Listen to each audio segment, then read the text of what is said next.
Sandra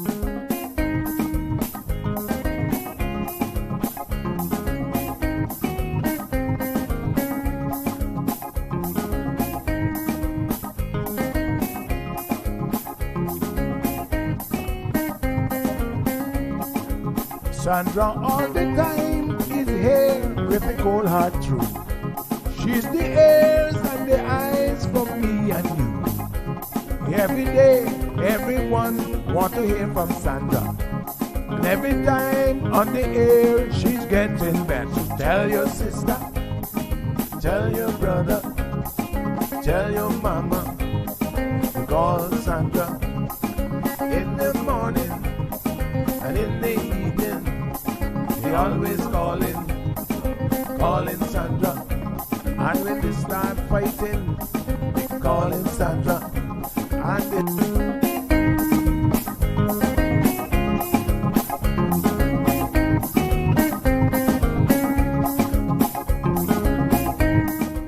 That's right, folks. Everyone is telling their mama about the cold hard truth. Welcome to another episode with more truth-telling, more problem-solving, and of course, more tea spilling than ever before. Sit back, students, grab your tea and turn up the volume because class is now in session. Call in at 936-2626 because your voice matters. Share your opinion on issues that matter the most to you.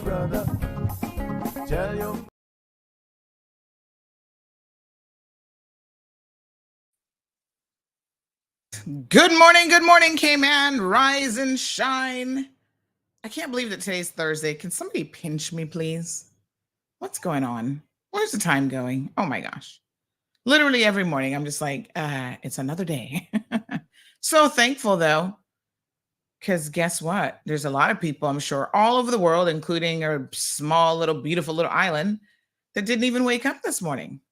So what do I say? Attitude of gratitude, honey child. Yes. Everybody good? Giving thanks this morning. We are so blessed. Amazing. What a ting. Yes, sir. We have Premier Panton that will be joining us a little bit later on in the program. I'm still on the Flow Network today because I don't trust Logic today. I'm sorry. Woo, after yesterday's outage, I was like, what on earth is going on? So I am sticking to Flow. So listen, redundancy is important. They had a whole session yesterday on basically like, risk management sort of thing.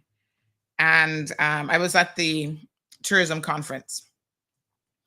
And so, there was a whole segment in that. And I thought to myself, I know a little bit about that, honey child. You got to keep on top of it.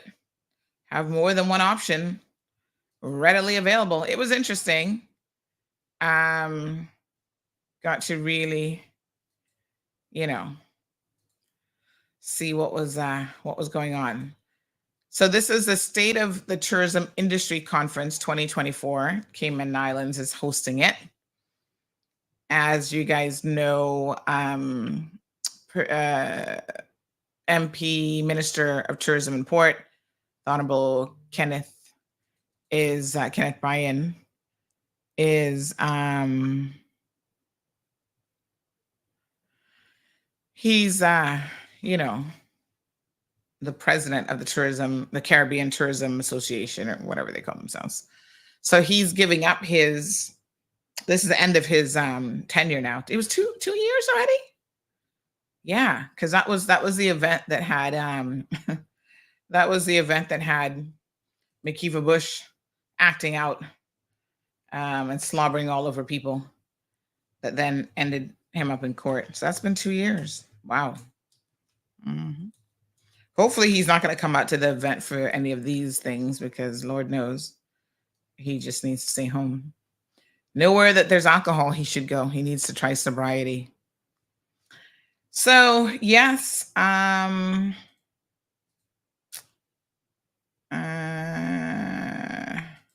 what you gonna do? Anywho, good to see you guys. Just sending out my links to everyone. Don't forget, join the channel. That's how you get everything in real time. Let's do roll call. My number one students are here, front and center. We have, wrong cameras on today. Hold on, let me switch cameras. I did see this other one turned off. So it's so funny because the backup camera came on. I need to reposition this. You know, sometimes I actually like a alternative camera. Like, you know, you guys get to see a little bit behind the scenes, the board. We can have different camera angle views. I could actually have that one like a side shot or something. All right, let me switch cameras. Hold on. Because that ain't it. That ain't it. Ah, there we go. Now we want to reposition that. 1 second.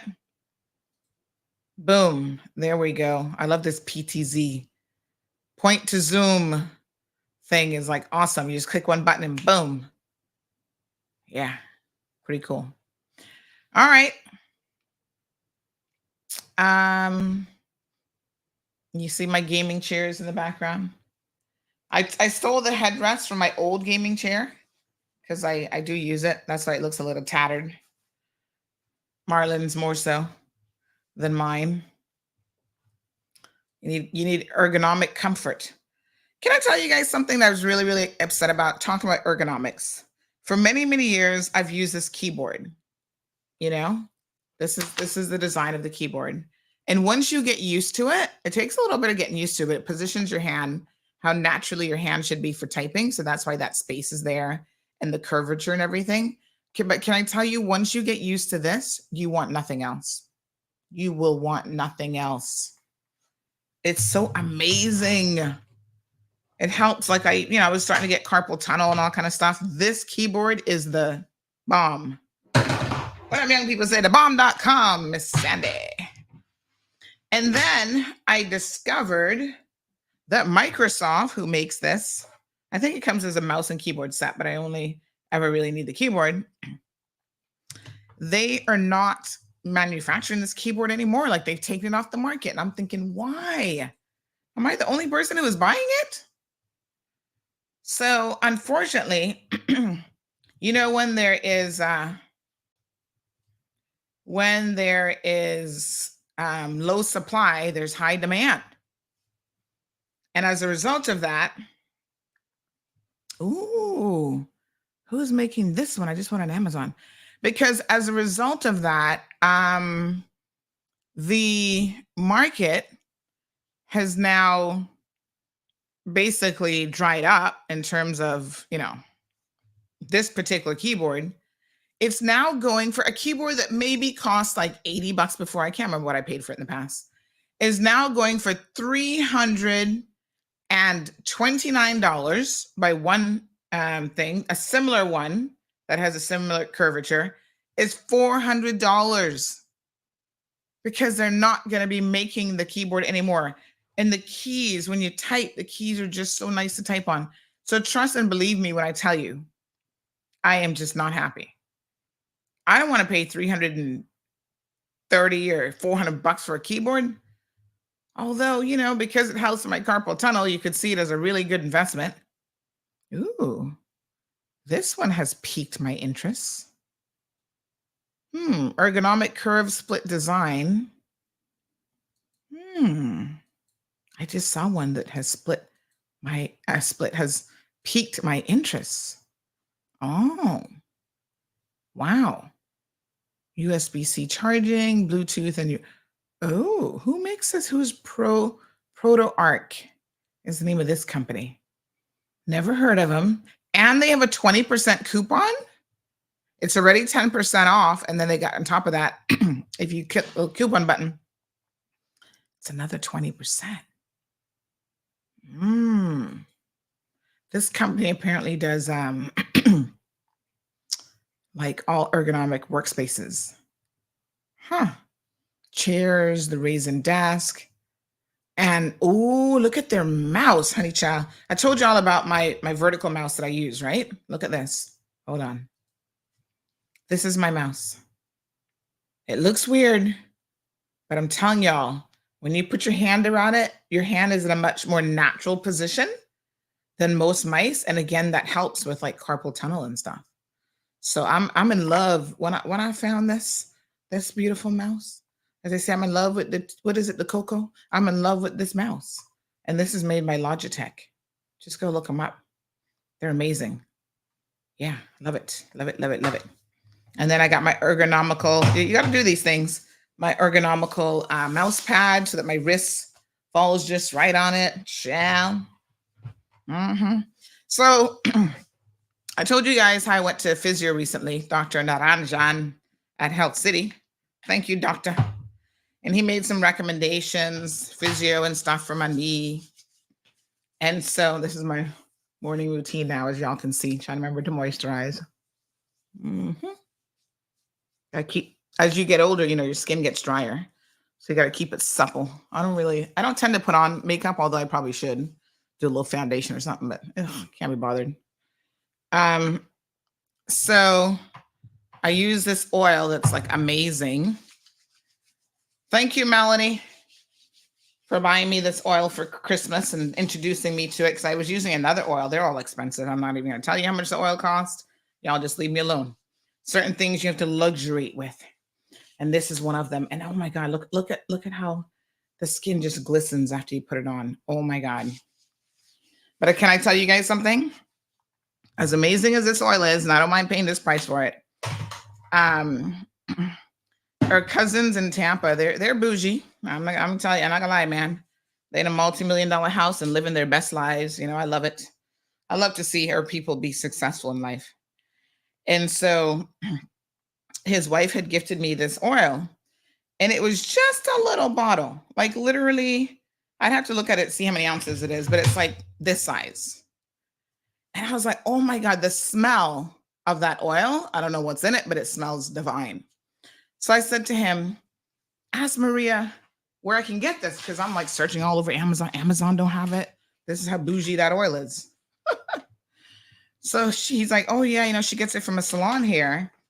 I don't know where they get it from or how they make it or whatever. Guess what? That little bottle of oil is $150, $120, something ridiculous. I was like, oh no, honey child. We're not spending that kind of money now. We'll just continue to use Lalicious. This one's called The Oil. They have it here in Cayman at the store there in Grand Harbor. And I think there's one in Cayman Bay as well. But I can get it on Amazon, but more or less it kind of works out to be the same price, to be honest. And they have a little, ladies, you know how we like to have a little something in the handbag. I have very dry skin, so I always have to think about this. But they have like the smaller size that you can keep. But I can't find that smaller size online anywhere. So, I buy it here and I keep that smaller bag and the smaller size in my handbag. Because just in case when you're on the road. All right.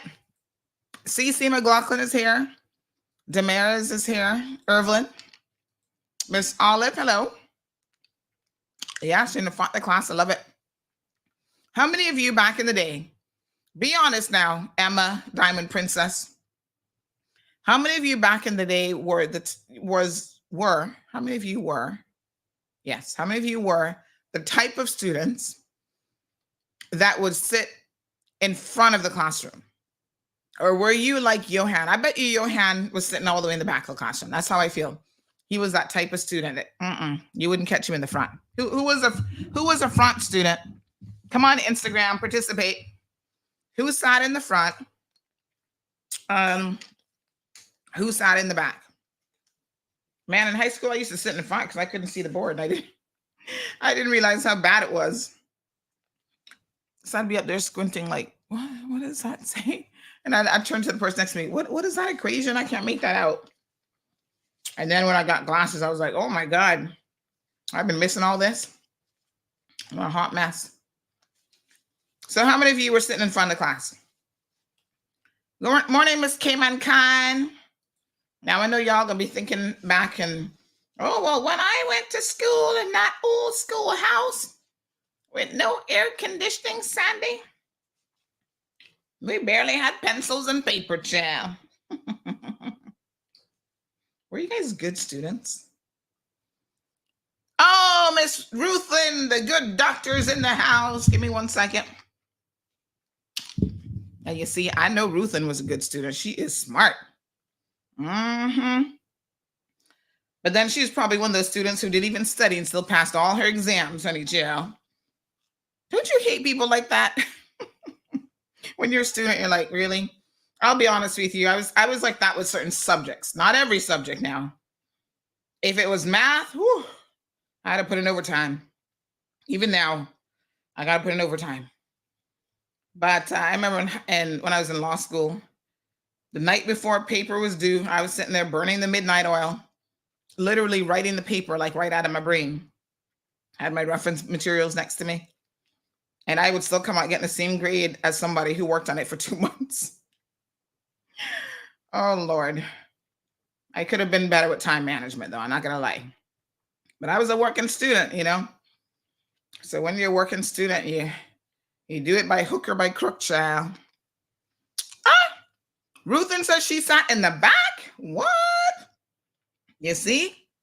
That's because she's one of those students. She's back there probably plopping on her gum and still came out with great grades. Siobhan says, I sat in the back. Ruthin says, Johan was at the side making mischief, right? Ingrid says, I always love to sit in the front of the class. Yes. That's where you have no distractions. You can hear everything. Irvin sat in the second row to the left. Well, you're very specific. That means that when classes started, you had to get there early. How do you guys do it here? Because I didn't really go to school here. You know, for us in the US, like elementary school, high school, once you kind of got into your class period and you sat in that seat, it's like you own that seat for the rest of the year, right? So nobody else, like I'd walk into class, I'm like, nobody else better be in my seat. And if somebody started early, like they started school late, their school year, and they came and they didn't know where to sit, everybody would be eyeing them like, that's not where you sitting today, honey child. Johan told me he has a conference call to attend. Johan, try and behave yourself. Henry, good morning, sir. How are you? He says, yes, good morning. September 22nd, fall begins. And September is the referee between summer and winter. Well, when you live in the tropics, the seasons are all one pretty much. We have a little bit of a cooler breeze in December, but it's not much. Thank you, Miss Bonnie, for reminding me. We'd like to send out condolences this morning to the family of Miss Ina Victoria Connor. She passed away last night. Oh, she was the oldest person at 105, 7 months and 3 days. Oh my gosh. Isn't that amazing? Can somebody send me a picture of her? That is absolutely amazing.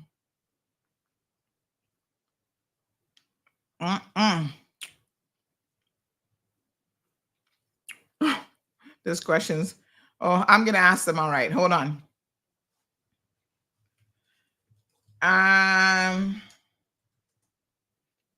So yes, my condolences to the entire family.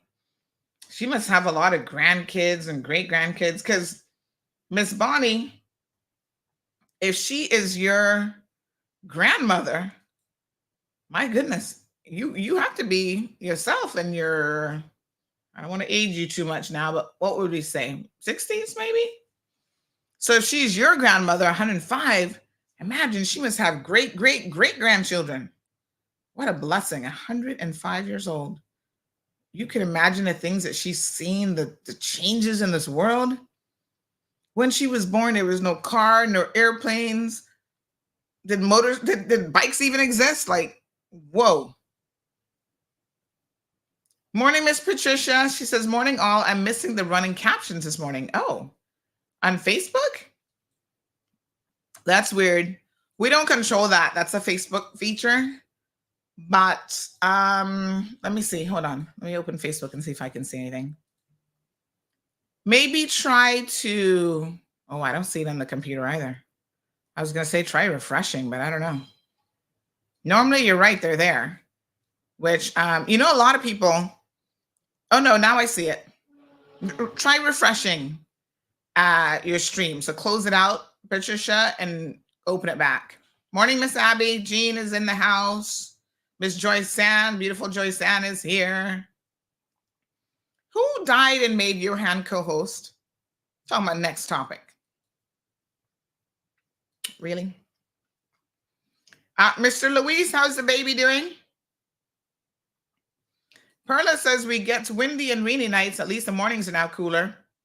Wind down your car window and enjoy the breeze. Well, girl, in this traffic, all you're enjoying is fumes. Desert Rose says, good thing you have an appropriate pants. Which pants? For what? In the studio, I'm actually wearing shorts today. A skirk. Shorts and a skirt in one. A skirk. Let me see. Ingrid said, good students always sit at the front. Not necessarily. Maybe well-behaved students, because the teacher's looking right at you. And you can't get away with too much sitting in the front. Gabby says, I was in the middle row. Oh, look at Irvin bringing out this word demure. Have you guys seen this viral thing that's been circulating with some voice layover? Oh, I was very demure and like teaching you, I guess, how to use demure. I don't even know. But it's so funny because people use it in all sorts of like videos that you're like, how does that make sense? Morning, Delcy. Tina says front row to see the board. You see, that was me too, because I was like, I couldn't see. Abby says second row all the way. Sophia, good morning. Morning, Miss Carla. Yes, condolences. Jonathan says, LOL Henry, in Cayman we have hot. Winter, what does WITF stand for? Winter, something, and fall? I don't know what that means. WITF. Hold on. Let me see if I can figure it out. WITAF. It means what? German? No, that can't be it. Water Industry Technical Action Fund? That can't be it.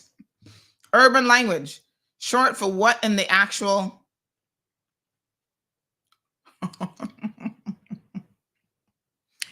UrbanDictionary.com. Check it out. All right. Morning, Miss Delcy. Ingrid. Thank you, ma'am. Sophia expressing her condolences. Good morning, Flora. Jerry says good morning. It depended on the teacher or the class because some teachers were pickasome. I love when Caymanians say pickasome. That is such a Caymanian word. Like, it's just so funny. Yeah, math and science, I was definitely up front. I kind of feel like English too. Olive says that my grandson is like that. Mr. Panton is here. I'm not going to keep you waiting long. We're ready for you this morning. Olive says my grandson is like that. He never studies. We were worried that he, when he sat his 7 CXEs subjects last term, but guess what? He passed all 7, including maths, and he never studied. I'm going to tell you about people who don't study, though. I have a theory about them. So you can be naturally brilliant. Like, there are people who just grasp, like they'll see something once. They have good memory retention. There's no such thing really for most of us as a photographic memory. So you have people saying, oh, I have a photographic memory. Not really. But people do have very good memory. So they'll see something, they grasp concepts really easily and whatever. I feel like, because writing and the sciences use different parts of the brain, it just really depends. So you might have a natural acumen for certain things. Like I have a natural, maybe it was developed along the way, but I had the gift of gab, let's just put it that way, and being able to write like a writer. creative writing. Like I've always enjoyed that side of stuff. Hated math. Okay with the sciences, depending on it. Because when it came to biology and y'all wanted me to dissect a frog, I was like, listen, lab partner, I'm not touching this. You're doing this. No. Okay. I'm very squirmish. So not into that part of it. But you see, the funny thing is I could have been a doctor and not been squirmish, but I don't like frogs and stuff like that. Anyway, you have to be careful, Miss Olive, with kids who are naturally gifted, because a lot of them have a lazy streak because they know, oh, I cannot study and pass an exam. Now, my question is, because I like I told you guys, I'm not entirely familiar with your CXEs and stuff. I don't even know what that exam looks like. We have a totally different situation in the States in terms of how exams work, right? But if you're naturally smartish, let me put it that way, you might have some natural talents for subjects and stuff. You get a lazy streak in you because you know you don't have to study. So when you say that he passed, my follow-up question would be like, well, how well did he pass? Because there are, you don't just pass, right? You do get like, I don't know, what's it called? Is it like pass with like a 1 or 2 or whatever? So passing is fine in life, but ultimately passing is mediocre. So it's okay to pass, but do you want to excel and go beyond that? I'm just saying.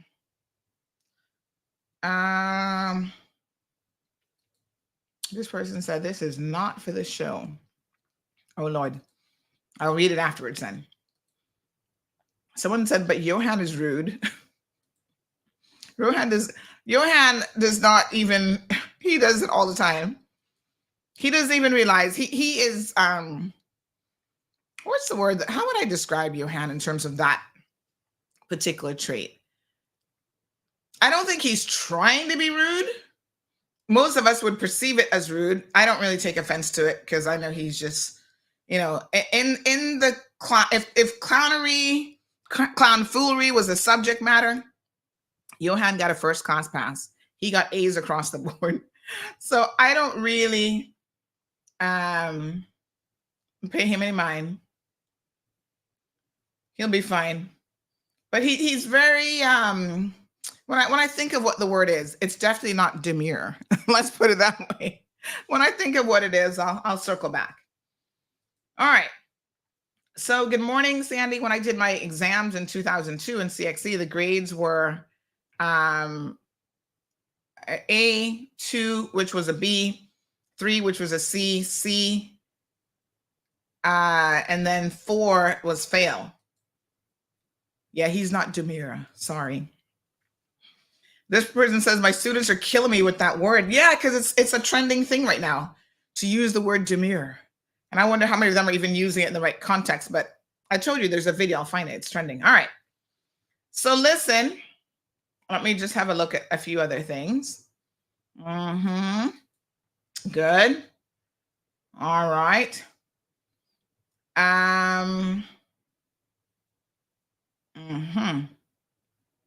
Okay. All right. Oh, can I please congratulate, hold on now, top fan of the show, has been following me since he was probably all of, how old is he now? He's going off to university. Anyway, can I say probably 9 without insulting him? I don't know. He might have been younger than that. He was a wee little thing. Very young. Big shout out. Hold on. Let me get a good little picture here, honey child. Drum roll, please. Thank you, students. Our little Colin Cunningham. Look at Colin. Hold on. Let me grab the pictures. He is off to university. Well, I'm going to tell you guys, I'm so proud of him. Here he is at graduation.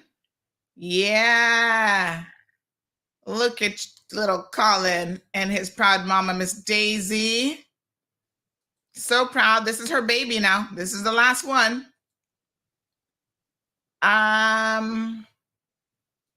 So there he is, getting that high school diploma, graduating class of 2024. He's a super fan of the show. So Colin, congratulations. He wants to become a pilot. Isn't that amazing? And so he has been accepted into a pilot school program in Manchester, aeronautical engineering. I'm so happy. Oh my gosh. Smart kid, working hard, making his mama proud. So he's going away now. He leaves tomorrow, and he's been offered a place in their program.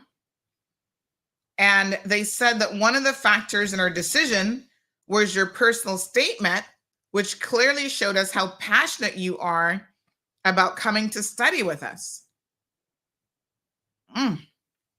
Wow. Isn't that fantastic?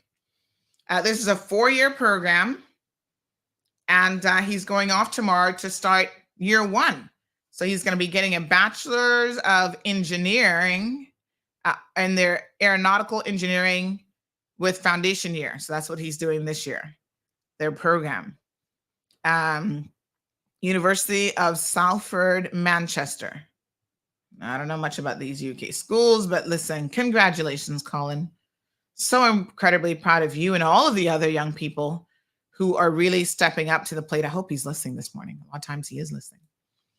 All of you young people who are off to university now, take your studies seriously. Like I said, you might be now naturally gifted and whatever, but you got to put in the time. You've got to study. Live Happy says it's embarrassing how adults are now discovering the word demure. Oh my God. Johan self-describes himself as, I'm indifferent to nonsense. That wasn't quite the description I was going to go for, but we'll stick with it. Mr. Wayne Panton is in the house. All 400 of you. I know y'all love you some Wayne boy. He's special. Mr. Panton, good morning. Good morning, Sandra. Good morning to our wonderful Cayman Islands and your viewers and listeners all over the world. Wayne, can I start off with a very, very important question this morning? What's that? Can I borrow $1.5 million, please? Yeah. Listen, I couldn't help myself. Yeah. If we don't laugh in life, what the heck are we gonna do? Wow, you've gone viral. Do I look like a bank to you? I'm presuming if you're asking for something like that, I know, right? It's not a short-term loan. It's something considerably longer than that. You've gone viral, and so it's going to be a running joke maybe for a minute that people will just be passing the street and say, "Hey, you got 1.5 I can borrow." All right, listen. I'm glad you mentioned short-term versus long-term, because the details that I've ascertained is that this was a bridge loan. I think everybody knows what we're talking about here. And it was meant to be very, very short because you are not a bank, right? Yep. All right. Sabrina, girl. Get that sorted out. Jason making he said, big up to Mr. Panton. I look in some too, Sandy. Go to the bank. Remember we were talking about credit union last week? Let's give credit union a big shout out. If y'all need money, they got some good interest rates and stuff. Go talk to them. They can hook you up. So, I was talking to someone this morning because there's so much around financing and stuff that people don't understand. They're like, well, why did she have to borrow money from Wayne? Listen, I'm not getting too deep into the woman's personal affairs, but there's a lot of things that might happen where you just do need a short-term loan, and going to the bank doesn't make much sense a lot of times in those instances because of all the fees that you have to pay. Closing fees, lawyers' fees, stamp duty that you have to come up with, all this kind of stuff. I mean, you have to pay stamp duty anyway, but it's much more when you actually have to deal with the bank. So, short-term loans. And I'm pretty sure that after this, Mr. Wayne Panton will never, ever do that again. My fingers are crossed. Oh my goodness. Evelyn, Jason, thank you so much. Your hand says Auntie Sandy is on another level. Oh my goodness. But Sandra, the issue really is that this request was made, and it was, I'm busy dealing with the country's business, trying to improve the conditions of the Cayman Islands, trying to improve the quality of life of our fellow Caymanians, trying to recognize the issues and do things like address cost of living as much as we can, in as much as we can, because we can have a whole show talking about the limitations around government's ability to address that, given that these things relate to 99% of our imports, and that's 99% of our consumption practically. So you're busy doing all these things, and then you have someone who asks about assisting with a short-term liquidity issue. The only basis upon which I, after several weeks of thinking about it, the only basis upon which I would do that was a fully transparent and arm's length basis. So that's exactly what was done. As I said in my statement to the Compass, this was done by my external counsel, and it was a fully arm's length transaction. And I ensured, certainly from my perspective, that I knew exactly what filings I had to make from a standards in public life perspective. And also, I had obviously in the same vein, I had an understanding of what filings and disclosures she would need to make. Right. But the fact that it is a secured loan demonstrates certainly that I had no issue with the possibility that this was going to be open to public scrutiny, because the land registry is a public document. Right. And that's the only basis upon which I would do it. Yeah. And this I am not, as a politician, going to be doing things behind closed doors. We've had too much of that going on over the years, and we still have politicians who are still some in government who are still have a history of that and continue to be engaged in that sort of behavior, taking money from outside special interests, and it corrupts decision making within the country, because it then becomes a question of what are the special interests buying, as opposed to what's best for the public, the broader public. Yeah. And let me confront a particular issue that is reflected in some of the comments in the article. I think the suggestion that somehow a short-term loan, no matter what the size of it is going to somehow corrupt or impinge the process of decision making within a government is a ridiculous assertion. It's a red flag, because you are in government together, you are on one team, and as a premier, I had the ultimate leverage. If you displease a premier, the premier has the ability to terminate your appointment as a minister. Right. I don't need some other kind of leverage, right? And we are working together to try to ensure that we have the best interests of the country being put forward. If there was some intention to try to or risk of controlling the entire government to go down some particular direction that wasn't in the interest of the country at all, first of all, it's subject to public scrutiny, but secondly, I'd have to do that with everybody. Right. So, or at least, well, yeah, everybody, because where certain governments in the past, and I hope it hasn't recurred. Good morning. I hope it hasn't occurred since I left government. But in the past, we have had voting going on within the unofficial caucus assembly, which is an unofficial body which considers all the various factors and issues and makes recommendations to cabinet. Cabinet isn't bound by those recommendations, but in general, it's those recommendations are given a lot of weight. But normally, in normal governments, you work on the basis of consensus, and you discuss the issue around the table with everybody, and you try to get to a point where, basically everybody generally agrees with what you're doing. Nobody has any major issue, and that actually contributes to a better working government, because you have less issues with people feeling like, they won yesterday but they lost the day before, and depending on the significance of the issue to them, they may be bothered. I operated on a consensus basis, and most governments will operate on that basis, because it contributes to better results, a better, more cohesive government. But others have done it on the basis of voting.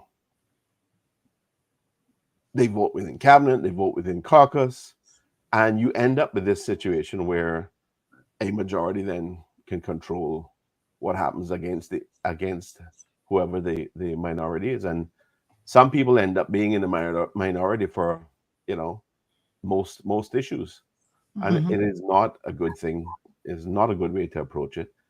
Having consensus-based decision making is the best approach, and that means everybody has their say, and everybody has the ability to raise questions and to air concerns, and those concerns then can be discussed around the table. So everybody has the opportunity to contribute. Yes. When you have voting, you end up with a whole different animal, and it is not conducive to good government. It is not conducive to good decision making. Now, as I said, this was a short-term loan. It was just that, a loan. It's not a gift. I can't afford that kind of gift. So when that is contemplated, and I then have to make sure that all of the legal obligations are complied with. That includes the filing with the Standards in Public Life. And the way these things are constructed, they are designed to ensure that any special interest that may exist, or any attempt of influencing government policy from the outside, is fully declared, fully transparent. Right? Of course, within government, you're going to be having discussions, and I want you to see it my way, and you want me to see it your way, and hopefully we're all acting coming from a position of good, and coming from a position of the best interests of the people of the country. The rules are not designed, and the rules don't contemplate, and not concerned with what happens within government. They are concerned with what happens in any interaction between those special interests and those providing, for example, funding to members of government or MPs from the outside. That's what they're concerned with. That's what those rules are designed to ensure, that there's transparency around. If there was a legitimate issue around what happens within government per se, around the table, there would be specific rules. So, for example, whereas there are, even in the code of conduct for ministers, there is a requirement to disclose gifts above a certain value, and it's not a high value. It's a relatively low value. I think it's $250 or $500 or something like that. Quite a low value. Those things, those are gifts from external parties. And you have to be concerned about, whether those external parties can provide gifts or trips or all sorts of things to people to influence government policy. But does it say anything in there about the premier can't take his cabinet colleagues out to dinner every day of the week? No, it doesn't say that, because that's not where the concern lays. The concern lays with not what government members are discussing amongst each other, but what external parties are doing to influence those discussions and to influence the results of those discussions. Okay, we do have a caller. Shall we go ahead and bring that caller in line? Good morning, caller. Yeah, but hang on a sec. Oh, So when you comply with these rules, then you have done what you are supposed to be doing. And in this case, of course I was concerned about it. Of course I wanted to ensure that there wasn't a problem that I was engaging in. So of course I took advice from people within government and externally as well. Would I have liked to avoid this situation? Yes, of course, I would. Would I do it again? Almost certainly not, because I, once bitten, twice shy on these things. I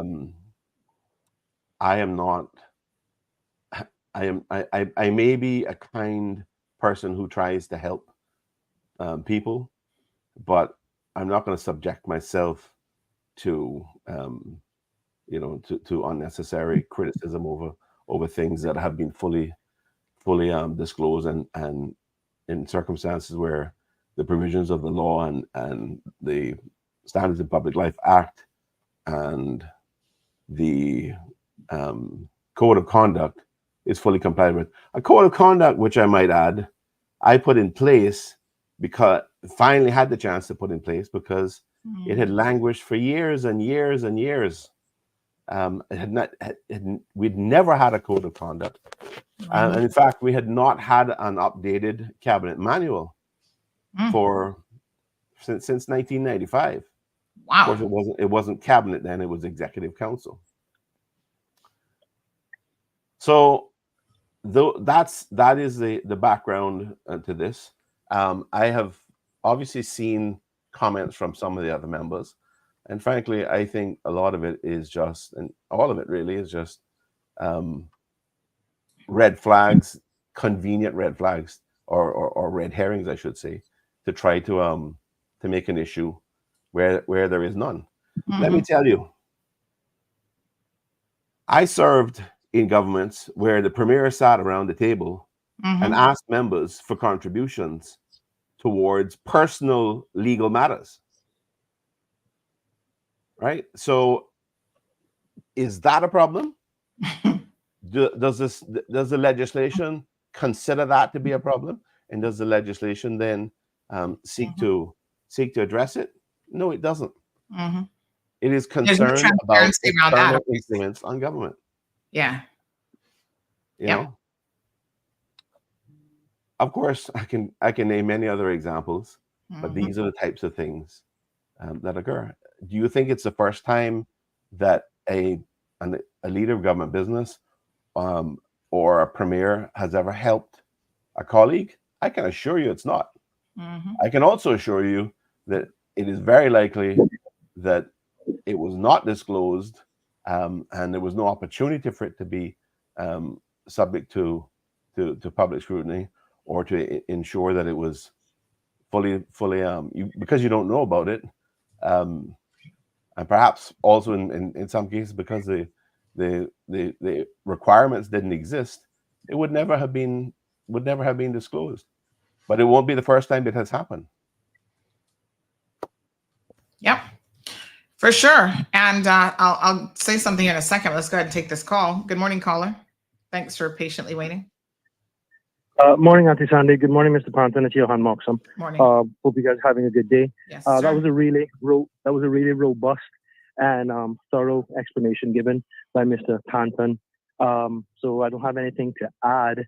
The fact that the transaction fully registered, complied with all legal requirements, and is in the public domain, the conspiracy and the sort of issues and the people that are blown away by it, especially in the opposition, is why I particularly called in.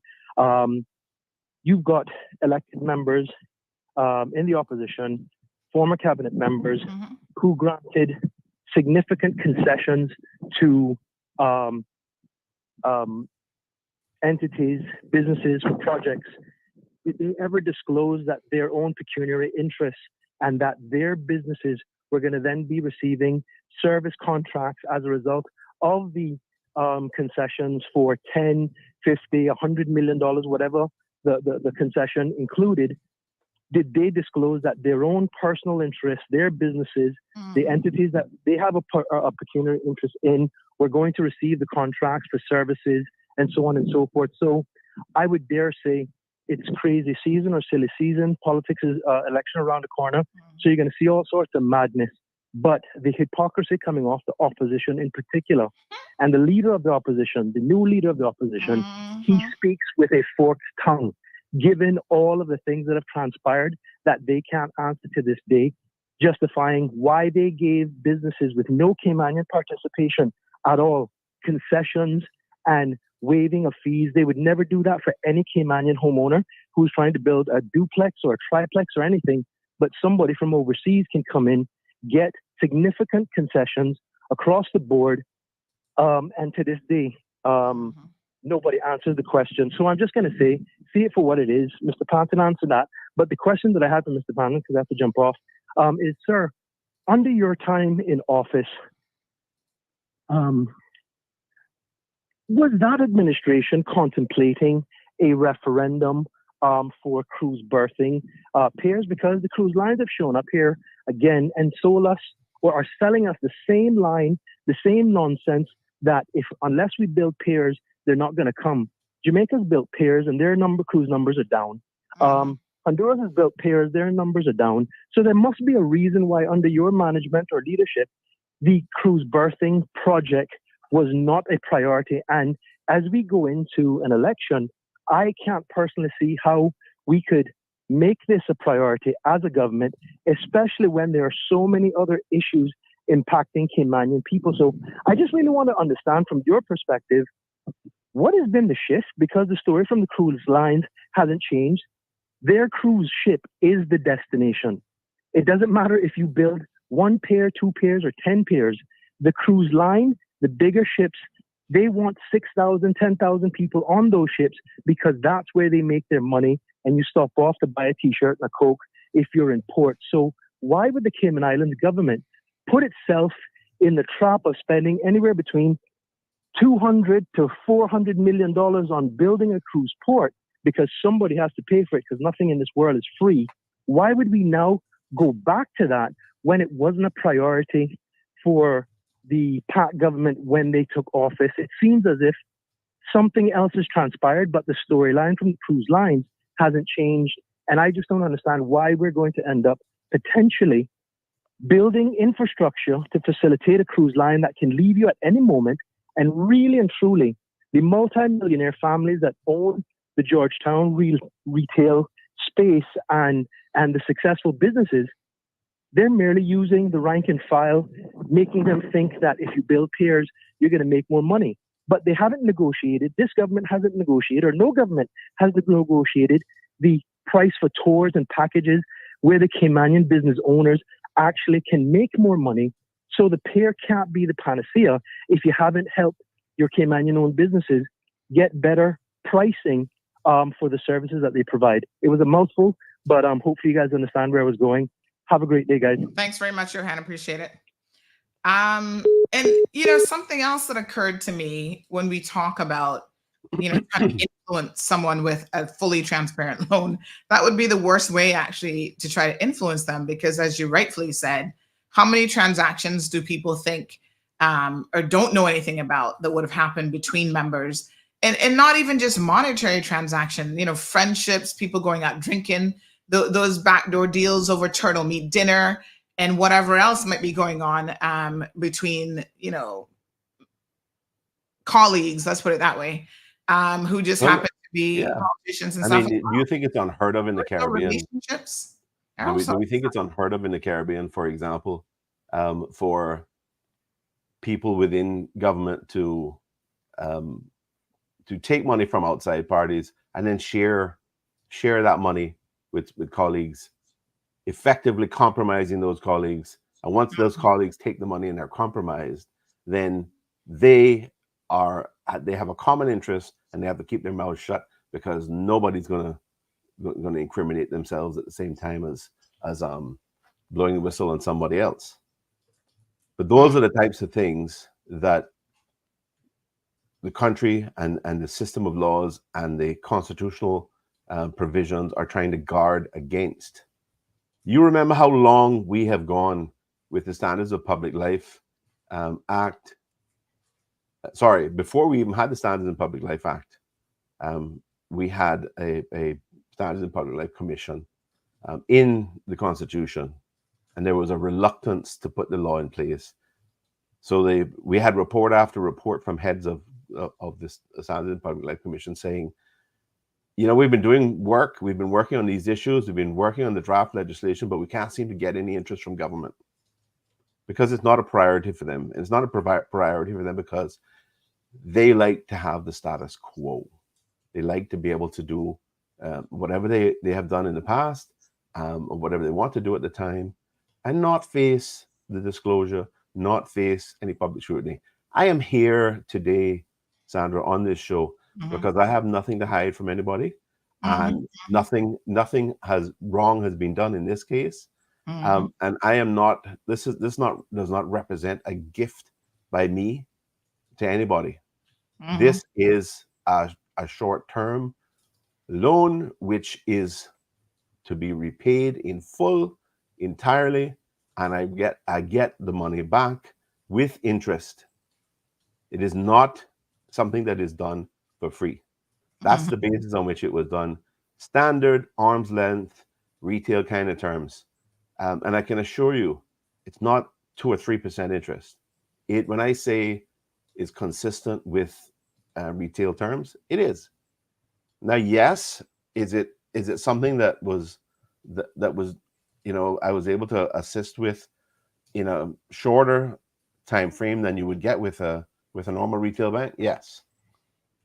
But most people, 99.99% of people who are looking to others for assistance are not looking for a short-term loan. They're looking for something much longer than that.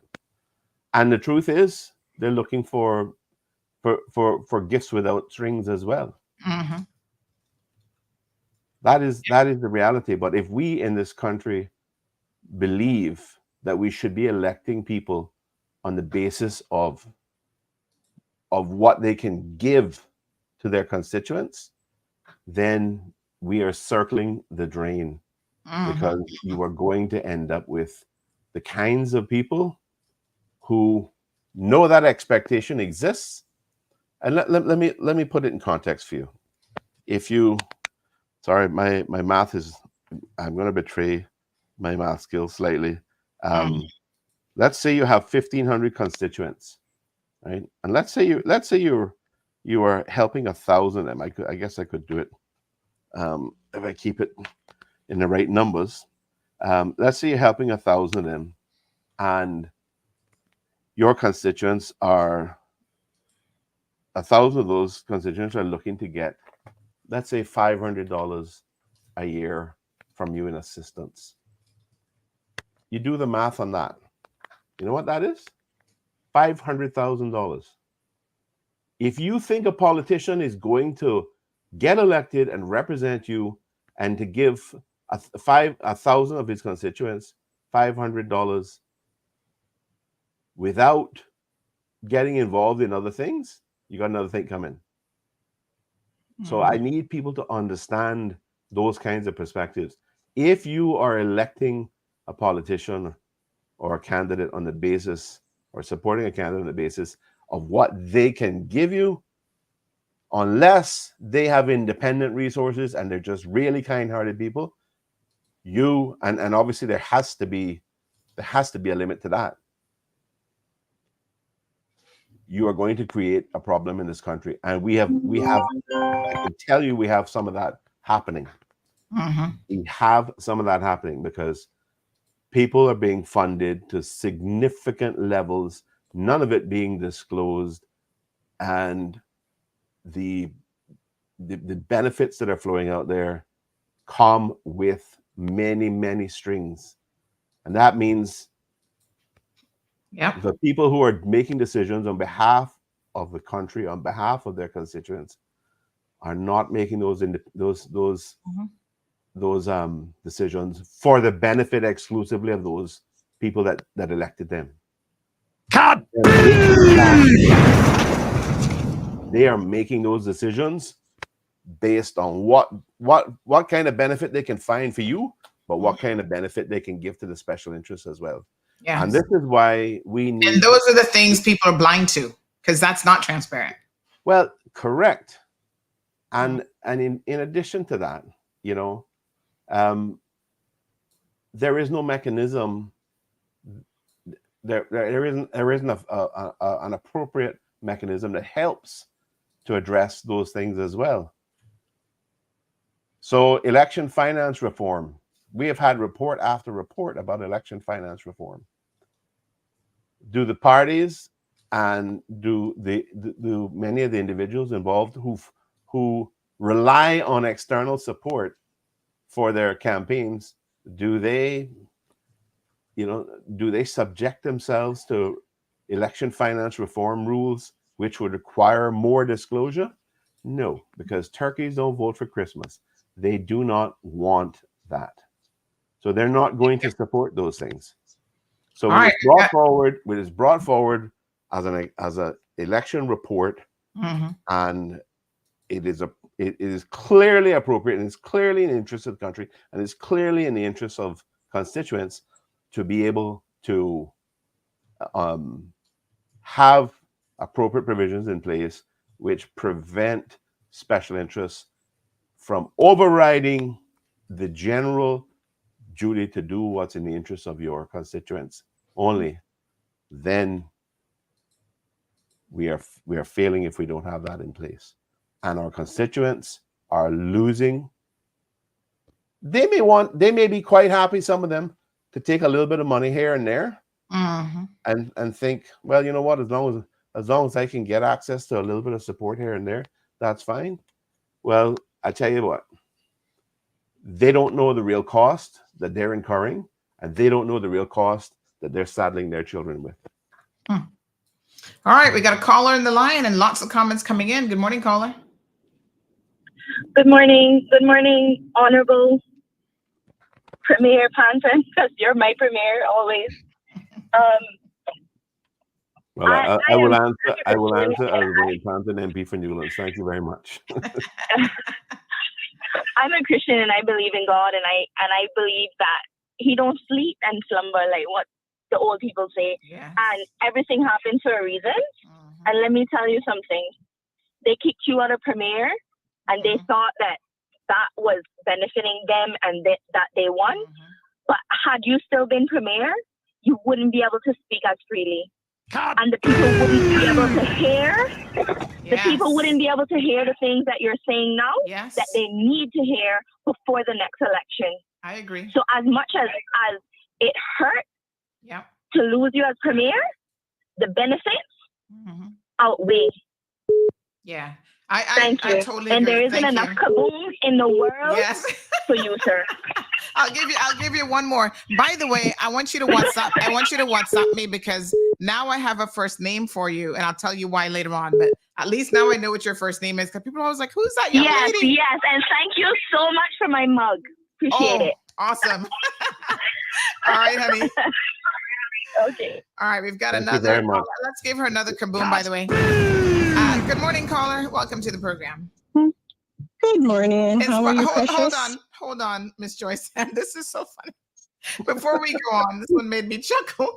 Inspiring said, the lady that is speaking, is she single?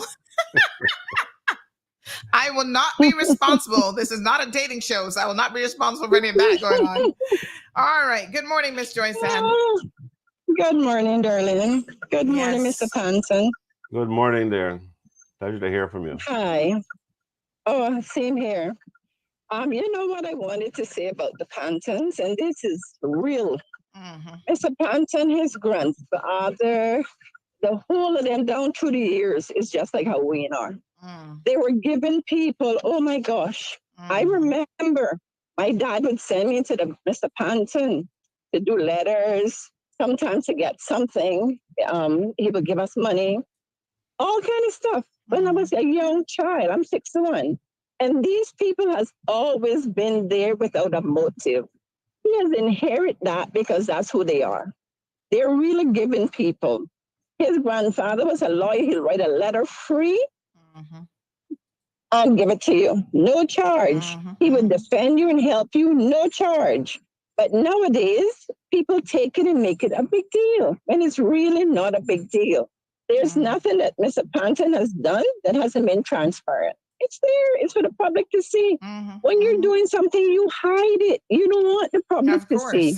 Yes. You understand me? You certainly don't go put it on a public register that anybody can make inquiries about. I mean, that's ridiculous. Thank you. Yeah. And people have had to help me because I have been over my debt ratio more than once, more than twice. It happens. And thank you. And they hold on to it until I sort myself, and then we finish the deal. Just because I'm not there and I'm not running for election, they don't want to damage. Well, people want to damage your name for other things, but I'm not in that. So you find this in every area of your life. Jealousy is a disease. And it is right in my little island. It's such a disease, that thing called jealousy. And we all can really accomplish what we want by just going for it. You know, you're not going to destroy Sabrina and Mr. Panton for a deal that everybody could see. Where would they get it if it wasn't on the public registry? Where? You understand? I could understand if they dig it up, they'd hide it, and then someone found it. But the problem is Sabrina's clean and Mr. Panton has been clean. They've been transparent. So that's all I have to say this morning. Keep your head up high, Mr. Panton. And thanks for giving me a minute, hon. Thank you so much. Appreciate it. Another caller on the line. Good morning, caller. Welcome to the program. Hello. Hello. Hi, good morning. Hey, Sandra. This will be my first time calling you, but just hold on. Answer your... Hold on. You need a kaboom just for that. Hold on. Cut. There you go. My wife just got about 4 of them. So, this to answer inspiring. She is married. Oh, 10 that's years. your wife. She is not for sale, not for rent, not for nothing. She's for me. Love you long time. I hanging up now. I love it. Thank you, hubby. You go, brother. Right. Hubby making his claim. Don't even think about it. Let's read it. Oh, that's classic. You guys make me laugh. All right, let's read a few comments. Lots been coming in. Sanya says, good morning, Sandy, and my premiere in caps. Blessings to all. Adideo says the best premiere Cayman has ever had. Femi says, poor Ween. I don't think he should have to go through all this explanation for a personal loan that he gave someone. I get the public scrutiny, etc., but this is very in depth for something he is not. And then it kind of, I mean, Miss Shirley. You know what really, sorry to interrupt you, Sandra, but you know what really annoyed me with this whole thing? One of the questions I was asked was basically saying, can you tell us which other people or which other Caymanians you have helped? No, they asked that question? Yeah.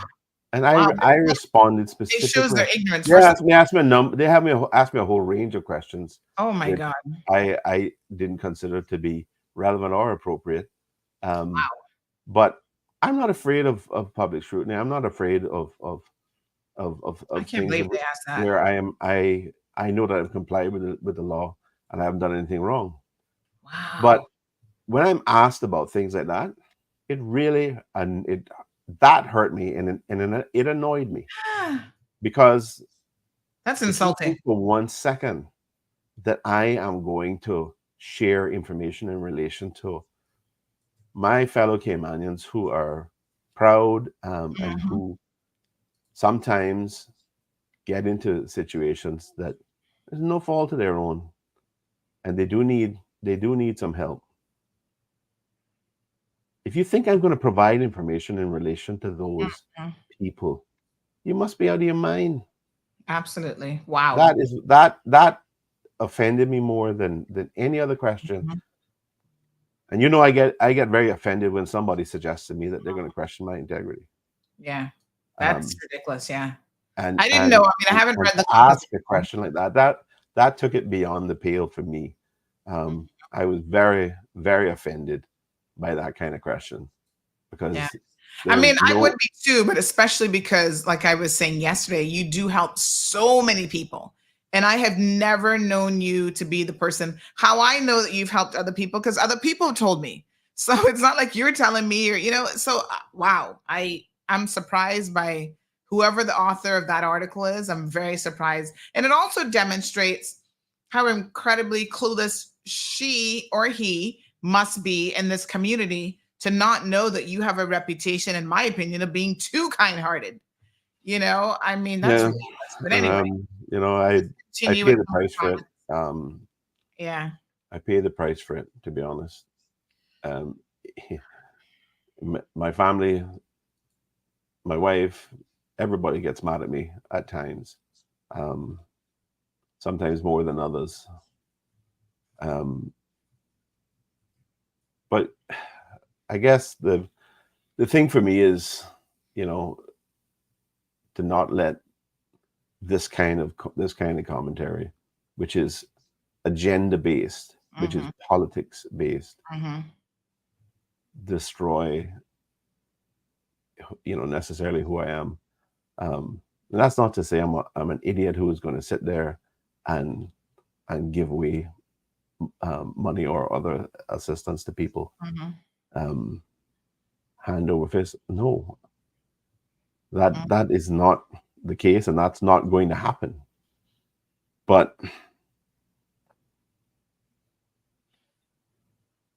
you live and learn, and you have to make adjustments at times.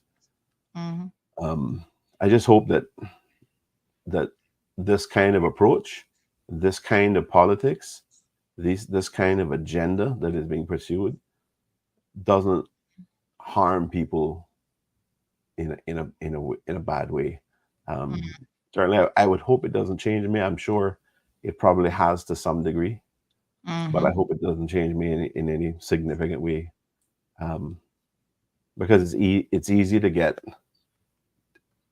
become bitter and disenchanted with public service. Well, if it's any as is often said, it becomes a thankless task sometimes, because you see, people don't recognize many people as you're working to help from a policy perspective, from an initiative, a wider government-based initiative perspective, or even in certain cases where you try to help people personally. There are those out there who are going to be criticizing you and attacking you, not because you are trying to help somebody, but because it's political. You know, but there is a large element of that which is the nature of politics. Yes. Right? So you have to be prepared for that. Yes. And I must say, but when you comply with the law, when you comply with the requirements, when you do it in a public manner and you're not concealing anything, listen, nothing that I have done here involves sitting in the back of a church basement and taking, you know, with the lights off and taking money in a paper bag or anything like that. Yep. I would report my closest relative if I thought that they were committing crimes and engaged in corruption like that. Yes. And I think, you know, honestly, like that. There's just an attempt to try to throw stuff against the wall and make it appear. And for people who perhaps don't have a broad enough appreciation, they may look at it and say, yeah, geez, I wonder about that. It's designed to create that sort of approach. For me, politics, I don't play that kind of politics. If I think there's a legitimate issue, then I'll address it.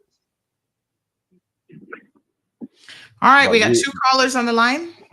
5501, you're up first. Good morning. Hello. Good morning, Sandra. Good morning, Mr. Panton. Good morning, sir. Good morning. This is Jonathan, Mr. Panton. Can I miss your voice? Yes, sir. Yes. Couldn't hide if I tried.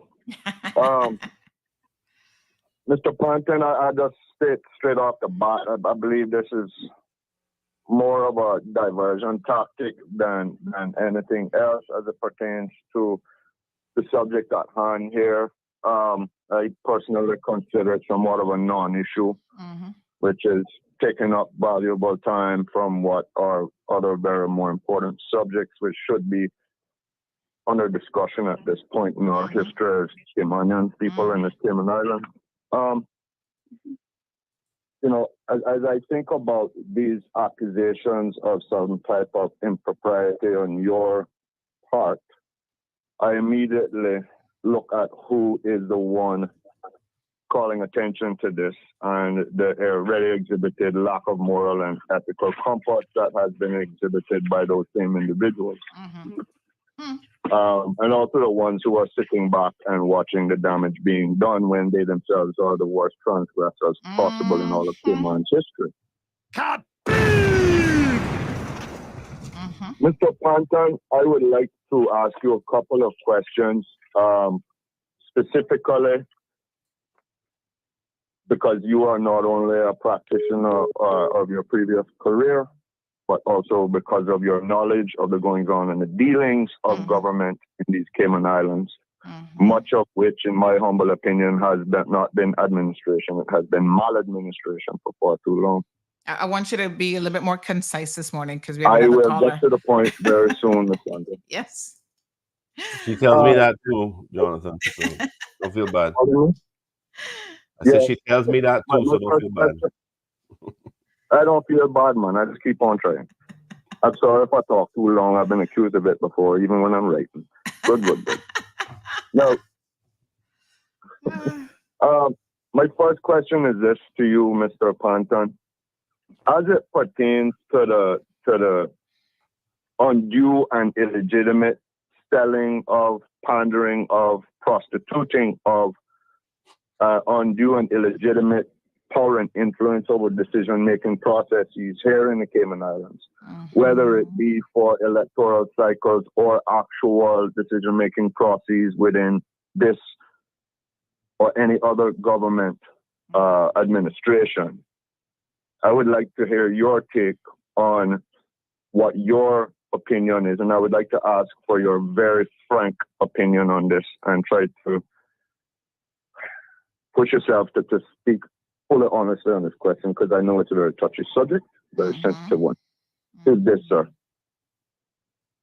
What, if any, correlation do you see with the ability afforded by our financial industry and the financial secrecy laws which we are a part and parcel of, and the ability for those who use financial largesse, multi-billionaires, so on and so forth, to shunt and funnel funds very surreptitiously to individuals or to groups of people in order to forward their own self-interested agendas.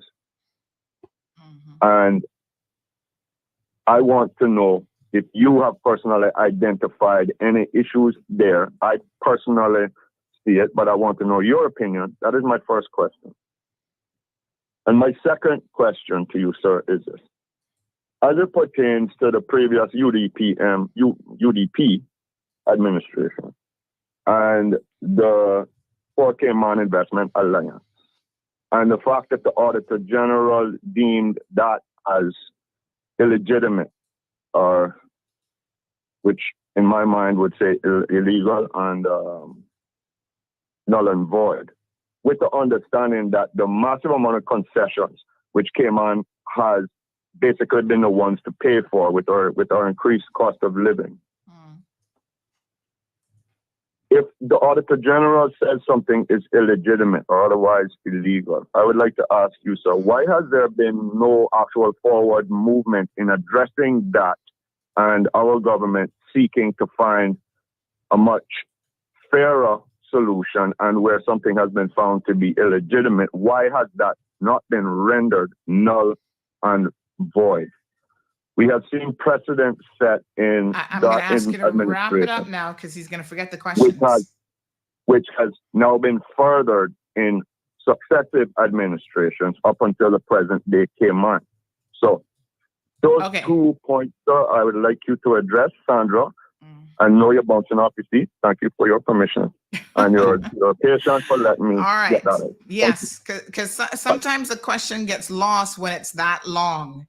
So this is why I encourage people to be precise. I think the first question was about transparency and like on the corporate side, financial services. Did you get the first question, Wayne? Because I've already forgotten the first question. Yeah, no, I understood generally. I mean, you know, I think Jonathan asked questions which are on the face of it, I think from his perspective anyway, just a straightforward question, but there are so many facets to even the first question.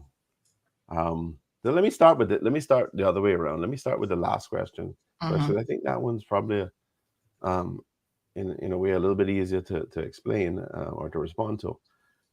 I think the issue there with the 4K Man Investment Alliance, the issue there, as he articulated, was a question around whether it was legitimate, I think he said, or maybe he said illegitimate, and that means he said illegitimate, and that means in his mind that means illegal.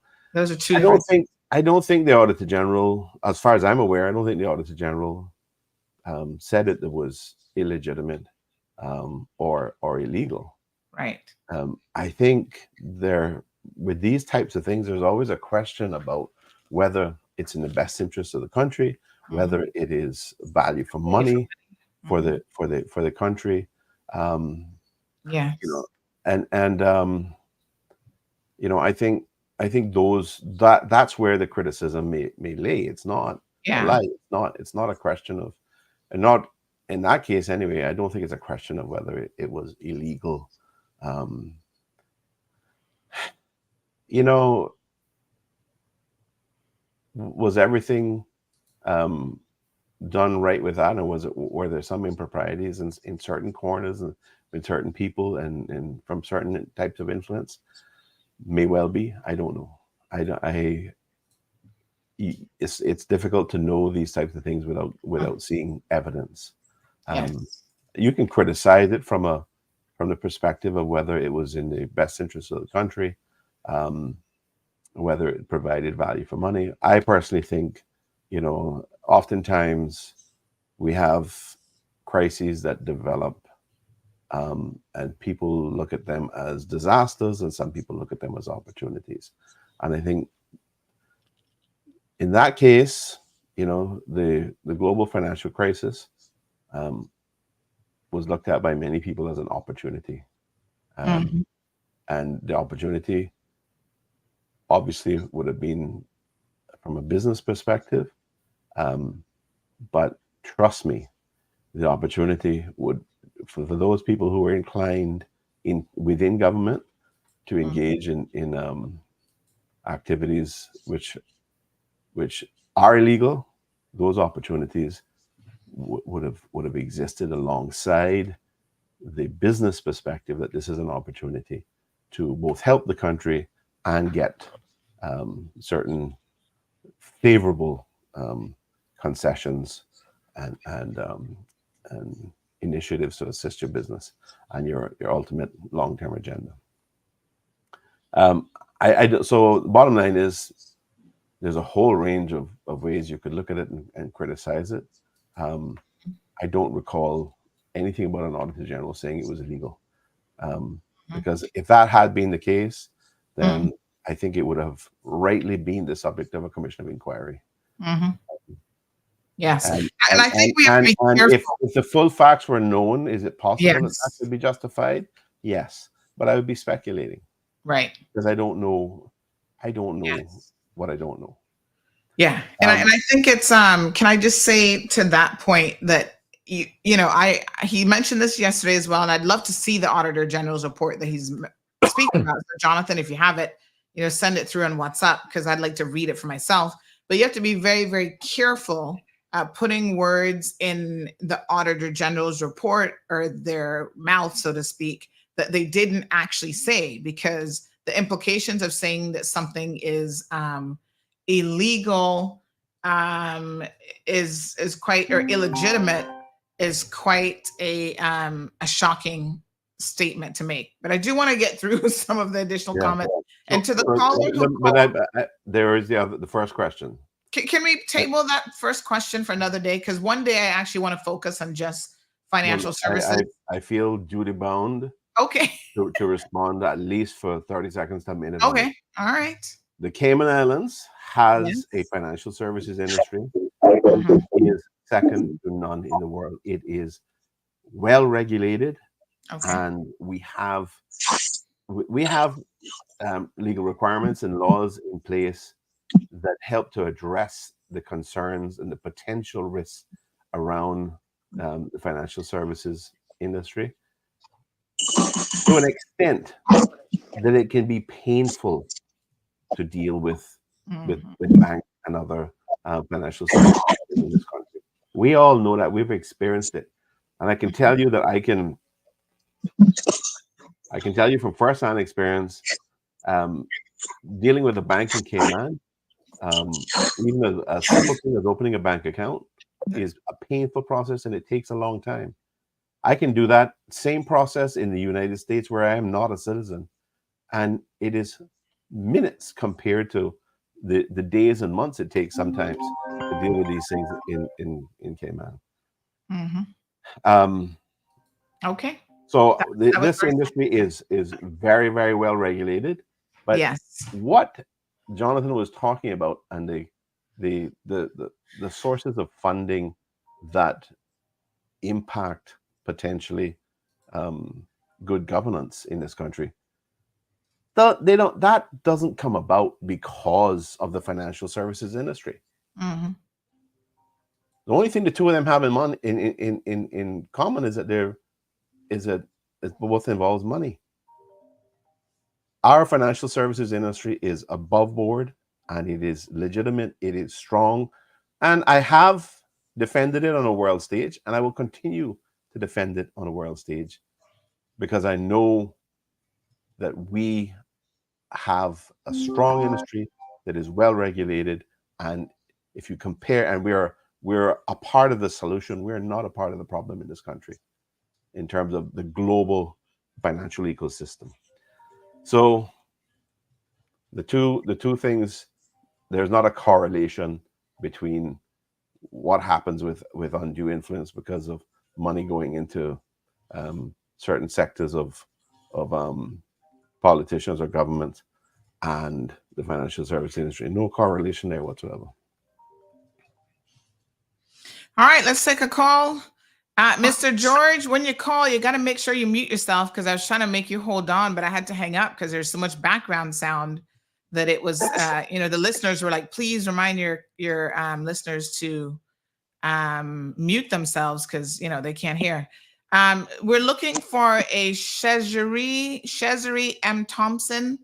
Shezri M. Thompson. If anybody knows this young lady, please let her know that her debit card has been found. Shezri, that first name is spelled Shezzarie. I think that's how she pronounces it. Shezri M. Thompson. We found your debit card, honey child. Just give us a call. Yes, Mr. George, good morning. Good morning, Miss Sandra. I don't know where the noise were coming from. Yeah. Only them big trucks be passing must be something. Good morning, Mr. Panton. Good morning, Mr. George. How you doing? Good to hear from you, sir. We're rough and regular like sandpaper, but I'm still rubbing going. Mr. Wayne, what Mr. Ashford was to you? Okay, yeah. I mean, I wanted to come back to that because I know there was a comment earlier about me being the grandson of a lawyer and whatnot. I think sometimes there's some confusion there. My grandfather was Albert Panton. He was the equivalent of the deputy governor in his day. At least that's what his last position was. During the war, when the administrator or the commissioner, I forget what the term was used at the time, I think it might have been commissioner, was sent back to the UK, he ended up being acting as whatever it was, commissioner or administrator for quite some period of time. But that was his role. He was a public servant. His brother, Uncle Ernest, was a public servant. Mr. Ashford was a businessman, and it was Mr. Ashford that he was a father of Mr. Orman Panton. And I think that's where sometimes the confusion comes in. There's sometimes a perception that I am, for example, the grandson of Mr. Orman, or sometimes Mr. Ashford. My father was Gurney Panton. He was the second son of Albert Panton.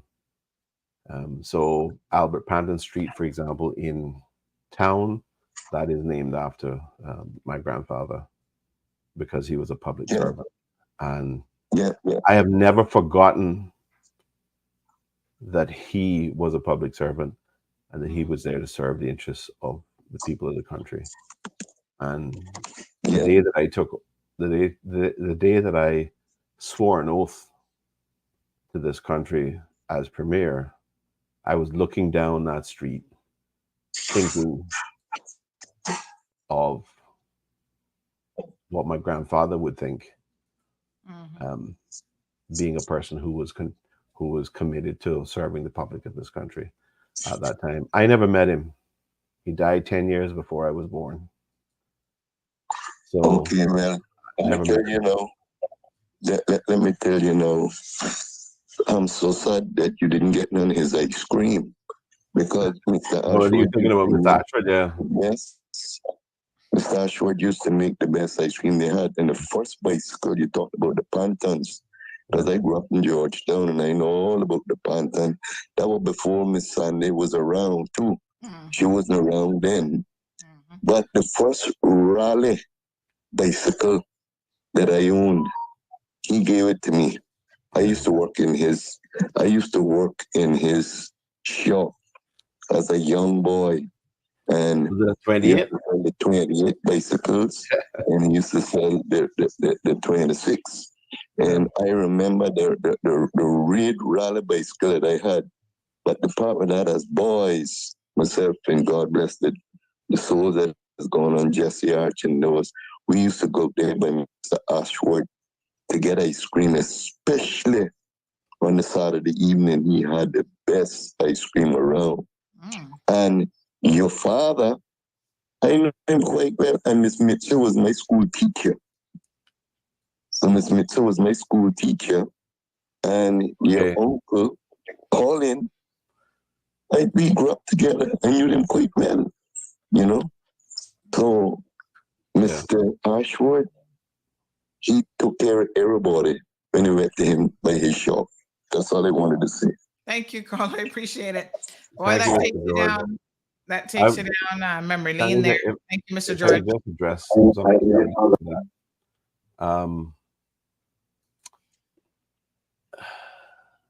well, he mentioned Aunt Mitzi and Uncle Colin. Now,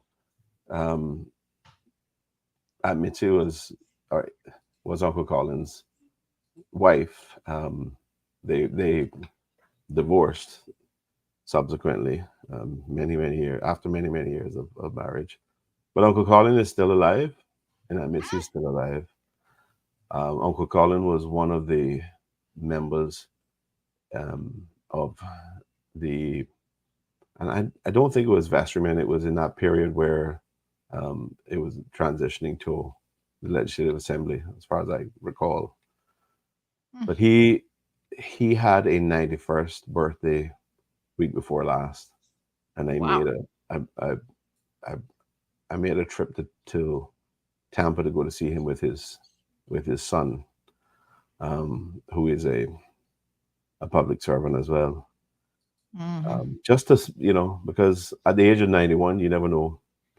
But it was such a wonderful thing to go and see him for his birthday, and turned up for his birthday that night. A special trip for that, a special experience. But yeah, so there's always this confusion. But I also want to specifically mention the passing of my dear cousin, Dwight Panton. That I know he's been gone from Cayman for a long time now. He was living in Canada, but he may have been taken from Cayman, but Cayman was never taken out of him. He talked all things Caymanian. He talked about gardening that he had, and doing the, in Canada, it's not easy necessarily to have a great garden, but he found a way to do it. And he talked about Caymanian cooking that he learned from his mother and from his sister. And I really, sorry, Sandy, I have to deal with an alarm that's going off. Just excuse me for one. Yeah, while you do that, I'm going to read through some of the comments. Shall I just pull you out of the studio for a quick second? All right, I'll just pull him out of the studio. Let's do quick fire comments, because I know I'm quite behind on the comments. Let's go through some of those while Mr. Panton is sorting that out. I left off with Miss Shirley says Mr. Panton is genuine. Good morning to Philip. He says, Wayne, just keep doing things openly and transparently. We are so rarely get this from our politicians. The ones tearing you down would scare you to death if you could see the backdoor deals that they have done and are still doing. Chaka Zulu says, good morning, former Minister Panton. You mean former Premier Panton. Auntie Sandy and the CMR family, great to see you on the program. Ingrid said, good morning, Dee Dee and Wayne in the house. Wayne said, yep, spilling some tea. Philip says, laughing out loud, Johan Roy couldn't even figure out that what the country was getting in return for concessions. The better question to have is what the members of the PPM receive via the back door. And the interesting thing about the PPM, of course, they were beneficiaries themselves of the very same Mr. Panton's generosity in the general, not in the general election, but definitely when they were running with him last time, but just overall, he was footing a lot of the bills for this particular area when they were running with him. So they forget the benefits that they've received, and nothing was asked in return, and it wasn't a loan, and they certainly never had to pay that back. Moya says, not only the issue, it's also the proposed question. The main issue, she's talking about Cruz's birthing. We'll come back to that. I think that was a little bit out of left field. Miss Maggie says, good morning, Sandy and Premier Panton. Praying for a great day for you both. K-Mankind said, kaboom. This was when he was speaking about, the backdoor deals that y'all don't know anything about, that are not transparent. Marquette says, speak and big up yourself, Mr. Panton. K-Mankind says a lot of money is going to run this upcoming election. What a mess. Evelyn did some clapping emojis. Deborah Bodden says, best premier Cayman has ever had. Jason Wood, morning, Jason, says, speaking facts, thanks for coming on the show and clearing the air. There's a lot of people that got educated this morning. Debbie says, we need you back. Thank you, Wayne, says Mary. Good morning, Mary. My BFF and Thanks to 23andMe, we now know cousins.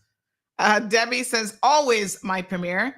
Jermaine in the house. Jermaine says the problem with the people in these islands is that they're easily fooled by words and feeling as though the short-term advantages might be extended over the longer duration. Politicians are under a great deal of pressure, but it comes from them doing their endeavor best to meet the needs and promises that have been given to their sponsors.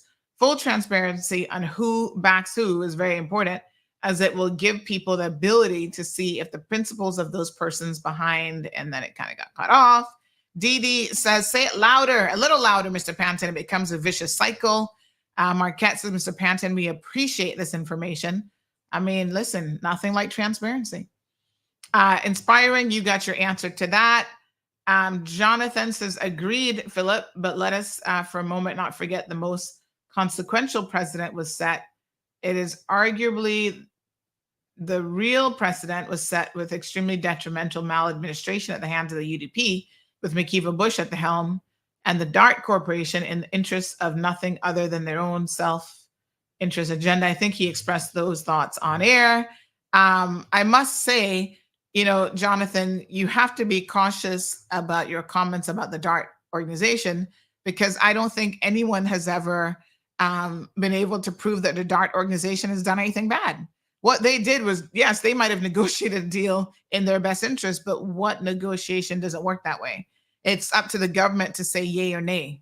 And there's no, to be clear, there's no insinuation. And again, you know, send me the Auditor General's report, because I'm not quite sure where you're getting this information from, but there certainly would not have been any insinuation in that document that the DART organization did anything unlawful, illegal, illegitimate, because there would have been consequences to pay for that. And I think when people, you mightn't like the DART organization, you mightn't like that they got piece of, you know, what they've done with the beach access and whatever, but these organizations, you know, I try to be fair to them because they do commit to investing significantly in this country. We have to hold them accountable, and we have to hold them to the same standards when it comes to, for example, protecting the environment, et cetera. But I think you can't just have a free go at them, making assertions about them that just isn't true. You know, a lot of people also benefit from them being good corporate citizens. Debbie says, good morning, Mr. Panton, looking good. Richard says the caller is correct about the Panton family, one of Cayman's finest founding families. Mary says, thank you, Joyce Ann. Jealousy is a disease. Marshall agrees. He says, jealousy and bad mind is a terrible disease. Transparent and clear for his people, says Marquette. Inspiring, having a good laugh, says, don't worry, brother. If you have a smart wife, I want one like her. Does she have a clone? Maybe she's got a sister. Debbie says, we the people need you, Mr. Panton. Ivy having a little joke about needing $10,000. Cassius says, Wayne needs to send out a Cardi B song to all the people who think it's their business to know what he does with his own money. Pre-D says, that's what happens when you have people who don't know the culture, or it's people trying to insert their opinion. Urban Trends, good morning. Says, good morning, Miss Sandy and Mr. Panton. I hope you're all doing well. Apologies of this has already been asked, but Mr. Panton about population growth. All right, let's come to that. Urban Trends. I'm just trying to catch up with comments. Wanda says, no good deed goes unpunished. They say, thank you for all that you do for those who need it. Yes. Wayne says, Mary, you know you're doing it from the heart, so don't let people change who you are. It's hard sometimes not to become jaded, I gotta tell you. Faded Mary Jean says, people such as Mr. Panton never last in politics. The heart is too pure and not easily corrupted. With him in house, many of what was being approved and passed would not have been. Therefore, they elected to have someone who's easily controlled and who is just as money hungry as they are. Someone who's just as selfish and only in it for not for the people, but for their own selfish agenda. Jermaine says that's way too much energy being directed at the tit for tat, and to be honest, nothing substantial that can be seen as a win for the locals has been accomplished, and it's becoming more and more difficult for people to see the silver lining. PPM is all about making the wealthy wealthier, and UPM is simply trying to keep their seats. This needs to be taken seriously. This needs to be seriously considered when people talk about not voting. And it's equally important that when they do, they make a conscious decision based on ... All right. Johan said, did somebody mention ice cream? Jonathan sending his condolences regarding Mr. Dwight Panton, who is Wayne's cousin. Strong Will says, Sandy, tell Mr. Panton, whoever questioned him, to go and question their mama with their papa. This pisses me off. Okay. Donna, good morning, Miss Donna Bryan says, yes, he did. I'm going to really miss the pretty photos of his gardens. He had the prettiest petunias, Mr. Dwight. Aw. Jason Wood, happy birthday. Mr. Bishop, hey, Brother Bishop, Hero Blair's in the house. Haven't seen you in a little while. He says, I love the Panton family. God bless them. Ja Rover says, good morning. New tunes coming soon. Everyone have an excellent day. Marshall, catching up in some comments here. Rapid fire. Speak the truth, Wayne. We already knew what kind of backdoor deals had been going on, but you're bringing it to light. Okay. Joy San, sending condolences to Miss Bonnie and her family. And Cayman Kind says, honey child, nothing is done for nothing here in the Cayman Islands. Please shed some light on the bypass DART was to maintain for 99 years. And to my understanding, it was for, what? It was for fitted? What does that mean? It was for fitted. Well, they built the bypass. It's called, it's the Hartwell Bypass Extension. And to be honest, it is probably one of the most and well-maintained sections of road in the Cayman Islands. So they're doing their part. I mean, listen, I'm perhaps a bit more indifferent to the DART organization. I don't hate on them just because they're a DART organization. I look at individual things that they do and comment on those individual things. And I have always said, this was before I had a talk show. You can go back and look at my social media. I've always said the DART organization has a reputation for doing things to standard. I've never seen them build a second class anything, right? And to be fair to them, the one time that I did blame them for building those horrible huts on the beach, come to find out that really they built it, but it was commissioned with specifications from government. PWD told them exactly what they wanted, the shape, the size, the design, everything. And DART just followed, the DART organization followed instructions. So I can assure you that if there are legal obligations to maintain that road for 99 years, knowing DART, they're going to do it for 105 years before they say, oh, wait a minute, we've gone over a little bit and, you know, y'all need to now take it over or whatever. Remember they were doing the recycling, the glass recycling compacting machine or whatever? They did that for like 5-6 years. No obligation, no contract, no money. Nobody was paying them to do it. They just did it so that people could recycle and reuse glass. When they stopped, because the machine actually came to its natural life cycle, government, as is often the case, had no plan, although they had been advised by the DART organization that this machine was coming to the end at the end of its life. They had no plan in place of how to do it or what to do. So, I mean, you know, I think as corporate citizens go, they're one of the better ones. They donate into the millions of dollars funding to the R3 Foundation for national security. So that goes to all of our board, Coast Guard, police, CBC, all of our border control agencies and policing agencies have directly benefited from millions of dollars donated to keep our country safe from the DART organization. So, you know, if you want to talk about the issues that you have with them, I think you need to make sure that it's fair and balanced. You know, they give Caymanian children scholarships every single year. And I say these same things about CUC, another example of a really good corporate citizen. Anyway, Strong Wilt says they need to leave DART alone.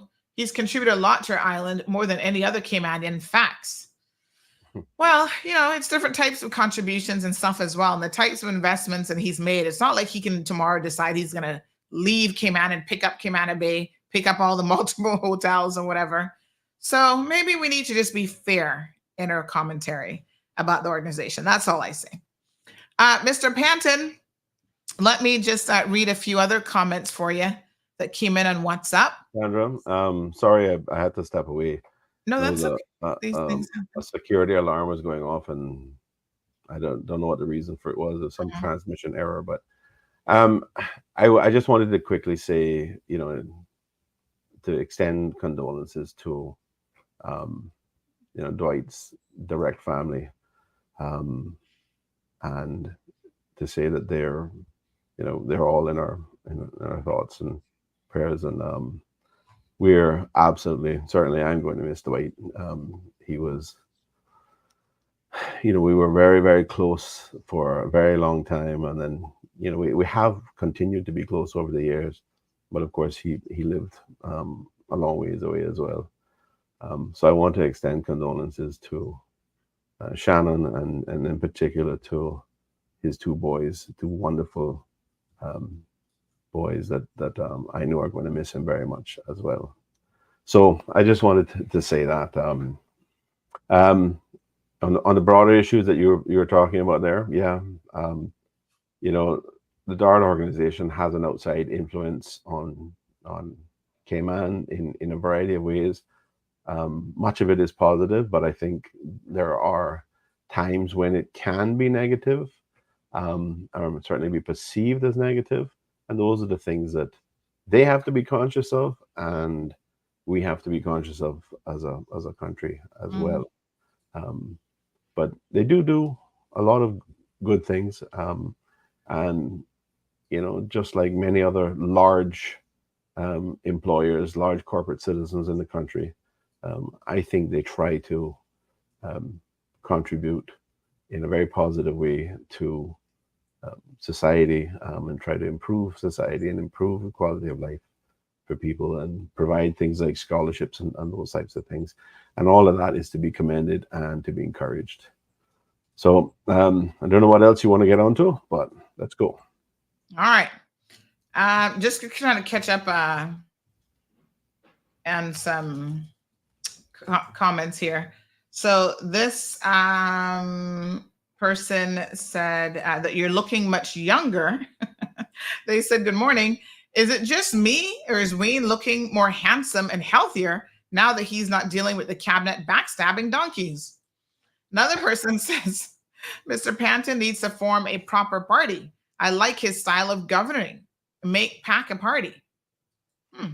Oh, yes, this one came in. Hold on one second. Let me pull this one up on screen. So this one said, good morning. Can you please read my comment anonymously? All right. Mr. Panton is a good, kind Caymanian who was able to help a fellow Caymanian, and he did so, something that many able Caymanians would never do. He disclosed the matter as he should. He's always operated above board and has done no differently here. He would have considered the potential fallout and still assisted with full disclosure. I am proud of him for helping another Caymanian prosper, and I hope others who are able to will take a book out of his page. Let us all help each other when we can, regardless of position. This will make Cayman stronger and Caymanians better off in life. Forever proud of Mr. Panton. Wow. Thank you to that person. We have this other comment says, good morning, Sandy. If it was a foreigner that did this, nothing would have been said. But Mr. Panton is a good person. He knows that God helped him to where he can assist or help someone else. And he did, but with repayment in place. Another person sent a very long message. I can't read it all. But what they essentially said is they have, referring now to the PPM, aka progressives, says they have given dozens of LCCL for foreigners to enter the construction industry and compete with Caymanians. From the Cayman Compass article by James Whitaker, published on September 30th, 2021. Yes, sir. Start with the extract from the article. More than 70% of applications from businesses seeking to operate in the Cayman Islands without majority local ownership have been approved over the past 3 years. That was the PPM government that did that. They also, they currently around 250 businesses operating in the jurisdiction that have been granted LCCL licenses, exempting them from the legal requirement of having majority Caymanian ownership. A large portion of those, almost 1/3, are for property holding or real estate development. According to data shared with the Cayman Compass following a FOI request, 56 LCCLs had been granted in the Cayman Islands since the beginning of 2019, while 23 applications were refused during that time. The so-called 60-40 rule, which requires Caymanians to have majority local ownership, is designed to protect the interests of Caymanian entrepreneurs. Businesses currently operating under such licenses until multinational airlines, which operate here, film and television production companies, and IT specialists. There's also a significant number of developers who've been granted exemptions from a variety of construction projects. Those refused in the past 3 years included a plastic surgery business, Lord have mercy, handful of restaurants and cafes, a health and fitness business, and airline agents and real estate companies. So they go on and say quite a bit. So when you talk about the things that people are doing to benefit or not Caymanians, please keep that in mind. Debbie, thank you, Debbie. She says, DART is not our enemy. Good morning, caller. Yeah, good morning, Sandra. Good morning, dear. And good morning to the minister there. Good morning, Reen. Yes. Good morning. Yeah. I have to take a different look at the DART group, Sandra. Mm-hmm. As a small business owner and a generational Caymanian, a few years ago, we had a written contract with the DART organization, and it was an exchange for aggregate from them, for topsoil from me off of our property on Watercourse Road, Block 1B, Parcel 82, right? So the DART group came in, stripped up all the soil, took it away, but never returned, not even near the amount of aggregate that was agreed on, not even near amount the aggregate that was in exchange for the topsoil. Anyway, this went on for a while. They actually took away my topsoil when I wasn't even there. I was at work, but I thought they were, a credible organization, and I wouldn't get ripped off. They would live up to their agreement that was actually on paper, even though it wasn't that greatly written after looking at it. No, this was from way back in 2006. So I brought it to their attention when the West Bay Road, and I heard Miss Jackie Doak on the radio, bigging themselves up and talking about what their plan was to put a boardwalk on the old West Bay Road and giving you all this bells and whistles and all this floss that they were doing a good thing by taking away our road, right? I brought it to her attention. Here's what, and this bear with me for a minute to make it as quick as possible, but I want to get directly to the point.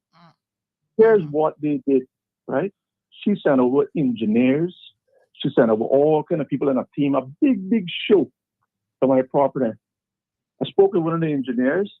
He said, measuring up and looking at what was taken and what we took from you and what was owed, we see that we owe you at least 120 yard loads of aggregate.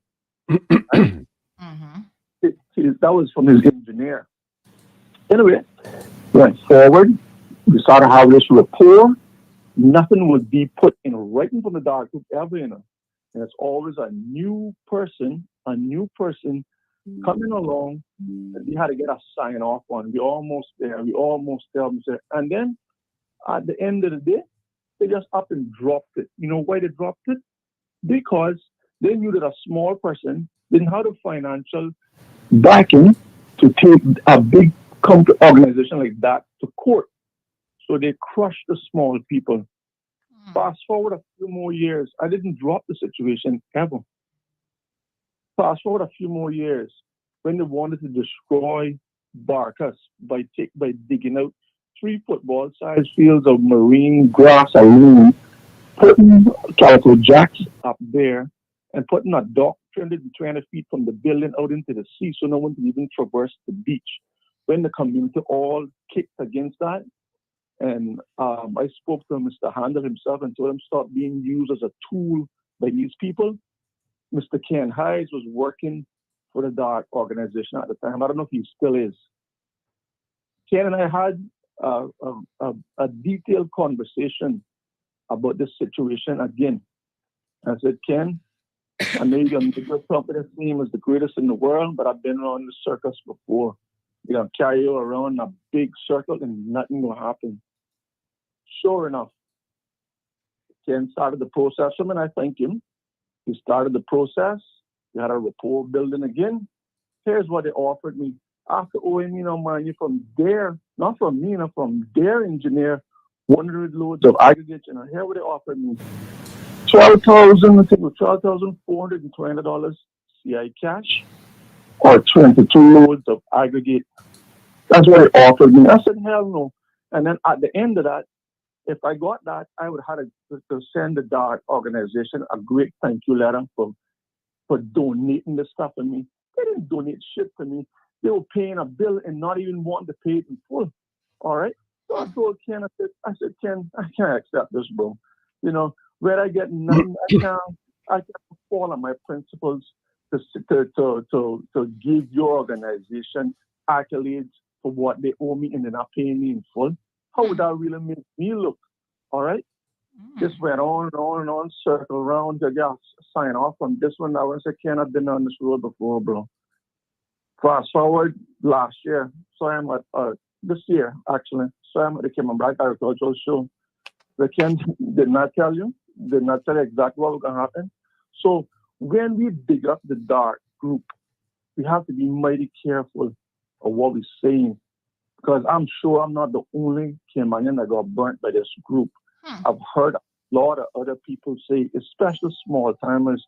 You remember a year? Well, let me say this. I mean, it's interesting that you say that, but as many complaints as I receive, I have never, and I can say this, I'm just telling you the truth, I have actually never received, and I've received complaints about construction companies, all sorts of, I wouldn't even name some of them right now because some of them are going to be getting a notice here shortly about money owed to other Caymanian construction companies for non-payment. I have never had anybody complain to me about the DART organization not paying their bills and not fulfilling a contractual obligation. So I'm just saying, I'm going to ask them about this because with your permission, you should, because I tried from numerous attempts just to have a meeting with Mark Vanderbilt. So you don't have any issues with me asking them? If I'm catching the voice, this is Mr. Rivers, right? Yes. Okay. Let me just say this. I don't have any issues with the truth because the truth is something everybody wants. Let's get to the bottom of it. Not everybody can handle, right? Yeah. So I tried numerous times to get a hold of Mr. Mark Vanderbilt, send messages, try to get him. I even saw my schoolmate, his wife, face in the bank one day, and I told her the whole situation, and she was, wow, she couldn't believe it. And Mark never reached out. Jackie Dope, she dropped the ball. So don't tell me about these people, right? Don't tell me about these people. I've had a bitter experience. In fact, her words were to me, Mr. Rivers, I'm so sorry to learn about this, but you have a better taste in your mouth about this afterwards. Really? I got a worse taste in my mouth, Ms. Duke. All right. But anyway, listen, I know you don't call into the program often, Paul, and I appreciate you calling in. I'm going to ask some questions. I'll reach out to Miss Jackie myself, honey chill, and leave it with me. Maybe the power of CMR might be able to get something done for you. You never know. Well, let's see how powerful you are, sweetheart. You get a lot of stuff. I'm not telling you I'm powerful, but I'm just saying, you know, the CMR name carries a little bit of pull here and there. So let me see what I can do for you, Paul. Let's see what kind of swag you got. And let me just leave you with this, right? Yes, sir. If it wasn't true, I wouldn't come on public air. This is a global hearing because all people all around the world hearing, you know, and congratulations for that, Sandra. Thank you so much. You're doing an awesome job and exposing the truth. Thank you. You know, I love that George Jones tone you got there, and I want to speak to you one-on-one about something about that. But that's a good point you got. I listen to him a lot. I'm not a big country fan, but I shouldn't say I'm not a big country fan, but that's one of my favorite songs. I love it. Thank you so much. I'll be in touch with you. Let me have a look at your number now so I can. I'm going to screenshot it so I'll remember that I need to follow up with you. You should, because I have some other issues I want to talk to you about. Anyway, y'all have a good day. Thank you, my darling. Mr. Panton, don't lose stride, my friend. You keep on keeping on. I appreciate it. Thank you very much. Thank you. Appreciate that. Yes. Okay. All right. Thank you. Thank you. The original horseman there, Mr. Paul Rivers, in West Bay. You guys have family visiting and they want to go horseback riding, contact his company. They'll get you all sorted out. Don't forget, folks, can I just do a quick reminder? Mr. Panton, do you have any plans for Friday the 13th? That's coming up next week, Friday. If you don't, I'd like to invite you to go out to support one of our own, none other than Miss Jazz. Now, I know Soka's listening, so I'm going to get the last name right. That was Pitt Karen. Pitt Karen. She showed me a little trick on how to get that last name right. So please go out and support Jazz. She's doing a short film debut. It's going to be amazing. It's all about, it's only like 9-10 minutes, but it's all about Hurricane Ivan. And she's also now looking for funding for a full feature film on this. So make sure you guys get your tickets. You can go online to EventPro for your tickets. So let's support Jazz. I agree with you. Absolutely. And I'm pretty sure that my wife has already bought 10 tickets, but I'm not 100% sure of it, but I know we did discuss that, and that was her intention. Yes. So Friday the 13th, nothing better to do on a Friday but this. Please go out, Cayman Bay, the showing. There's one at 7. A young Caymanian. I mean, it's obviously historical interest. Yes. It's an experience that we have at least one generation of Caymanians that didn't experience it at all. Perhaps more than that in terms of more recently born, but let me play it is a very significant thing for all of us still. In the vast majority of Caymanians, a very significant thing. But this is not only recognizing the historical element to it, but this is celebrating the amazing talent of some of our wonderful, amazing young people. And she is one of the leaders in that area. So big up to her, and I certainly intend to try to be there. All right, here's a little little clip from the actual feature. Itsy spider went up the water spout. We've done this dozens of times before. This one feels different, Jack. Down came the rain, washed the spider out. Pick up. Damn it. Out came the sun and dried up all the rain. Itsy bitsy spider went up the spout again. Mom!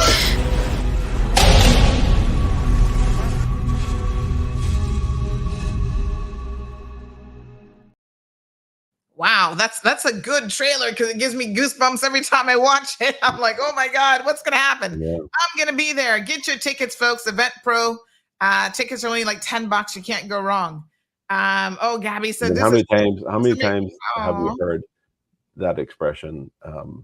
This one feels different in relation to Ivan. I mean, I don't think. Let me be very clear, as you like to say. Let me use a Sandraism. Let me be very, very clear. Okay, honey, yeah.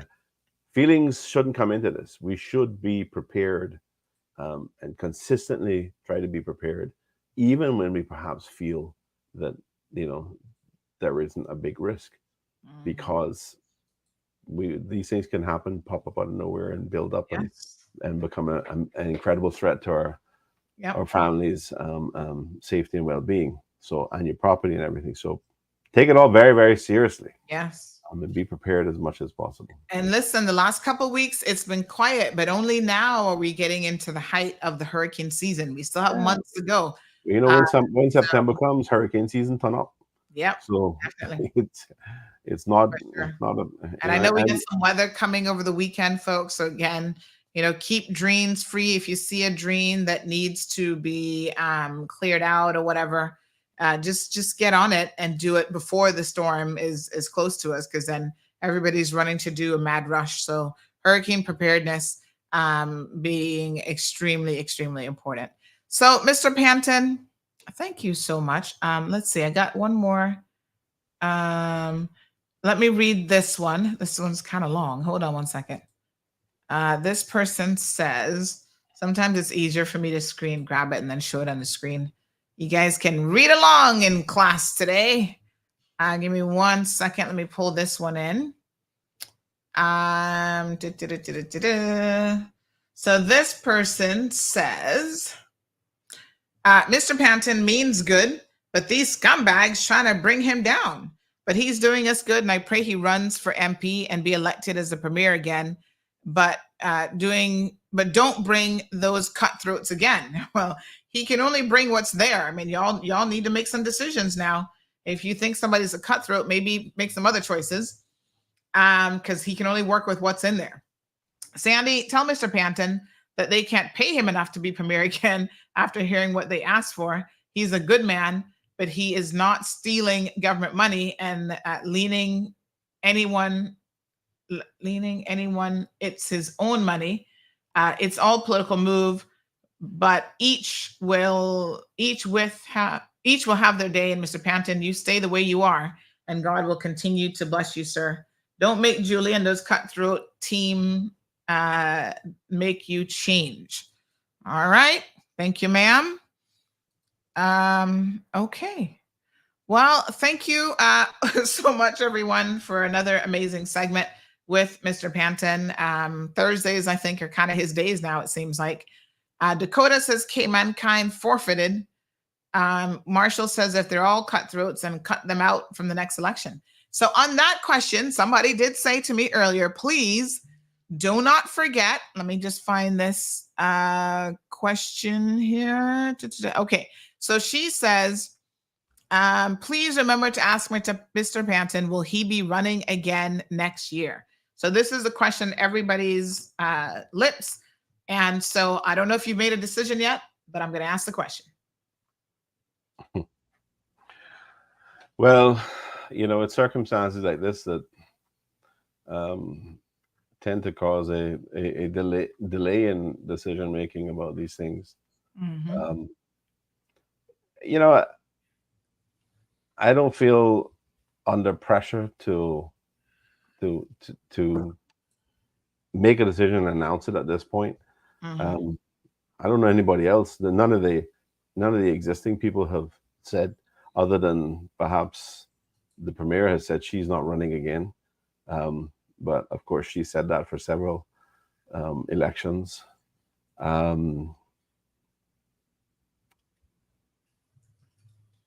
I think, there's a reasonable likelihood that I will, but mm-hmm. I really have to think about these things, because it does have an incredible impact on your family, and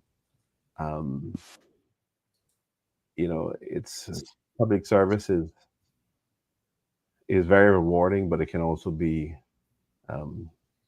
very detrimental to your health and well-being at times, particularly when you're absolutely committed to it. Mm-hmm. So I'm still trying to make sure that I'm going to make the right decision on it. All right. Well, Shamar says, run. You're a good man. Debbie says, please run. Newlands needs you. Mr. Panton, says Gabby. Urban Trend says, education, immigration reform, cost of living, and so many other problems that need to be addressed in this country. Risa says, I hope he runs for Newlands again. So, I mean, listen, I know your decision won't necessarily be determined by the popular consensus. However, if it plays a little smidgen, I mean, maybe that's the one thing that'll make you go one way or the other. I can tell you, as Debbie says here, we got you. Philip says, if we could clone him 18 times over, we'd have a good government. That would be amazing. Mr. Panton, you need to check with your wife first. Is strong will. Oh, I'm sure he knows that already. So, all right. You know what?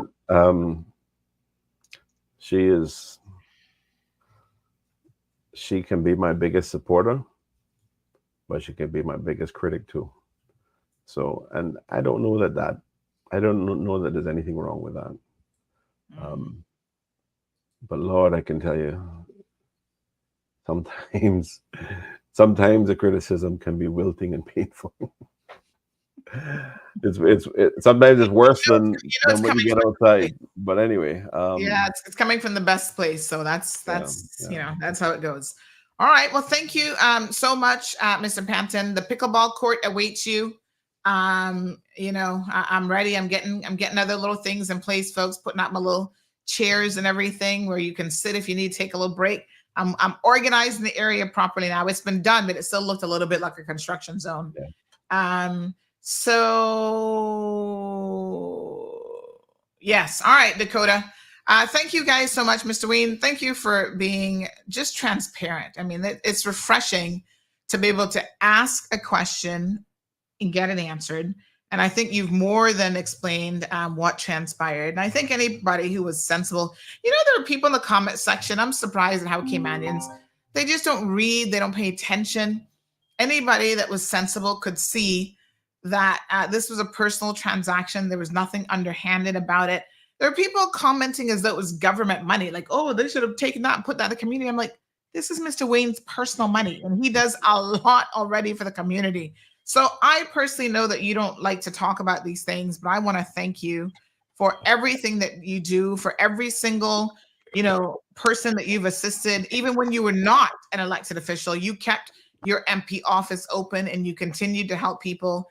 Both Newland, Savannah, and beyond. Because I know there are people all the way from Georgetown, West Bay, who, if they got to catch a bus to come to Mr. Panton's office because they know that they can get help, they have done that before. And that speaks volumes to his generosity, to his heart, really being in the right place and being willing to help.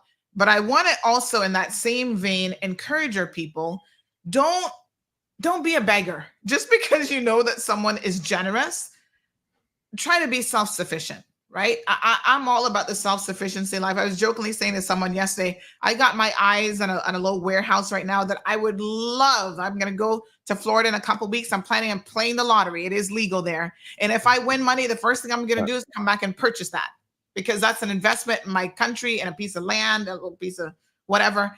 But you know, be self-sufficient.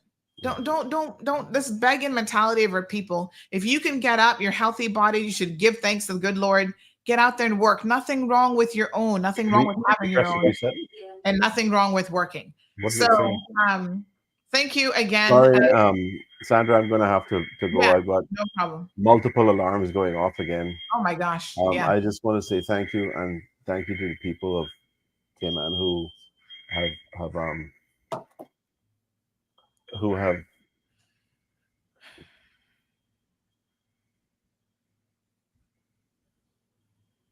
I don't know what that's doing.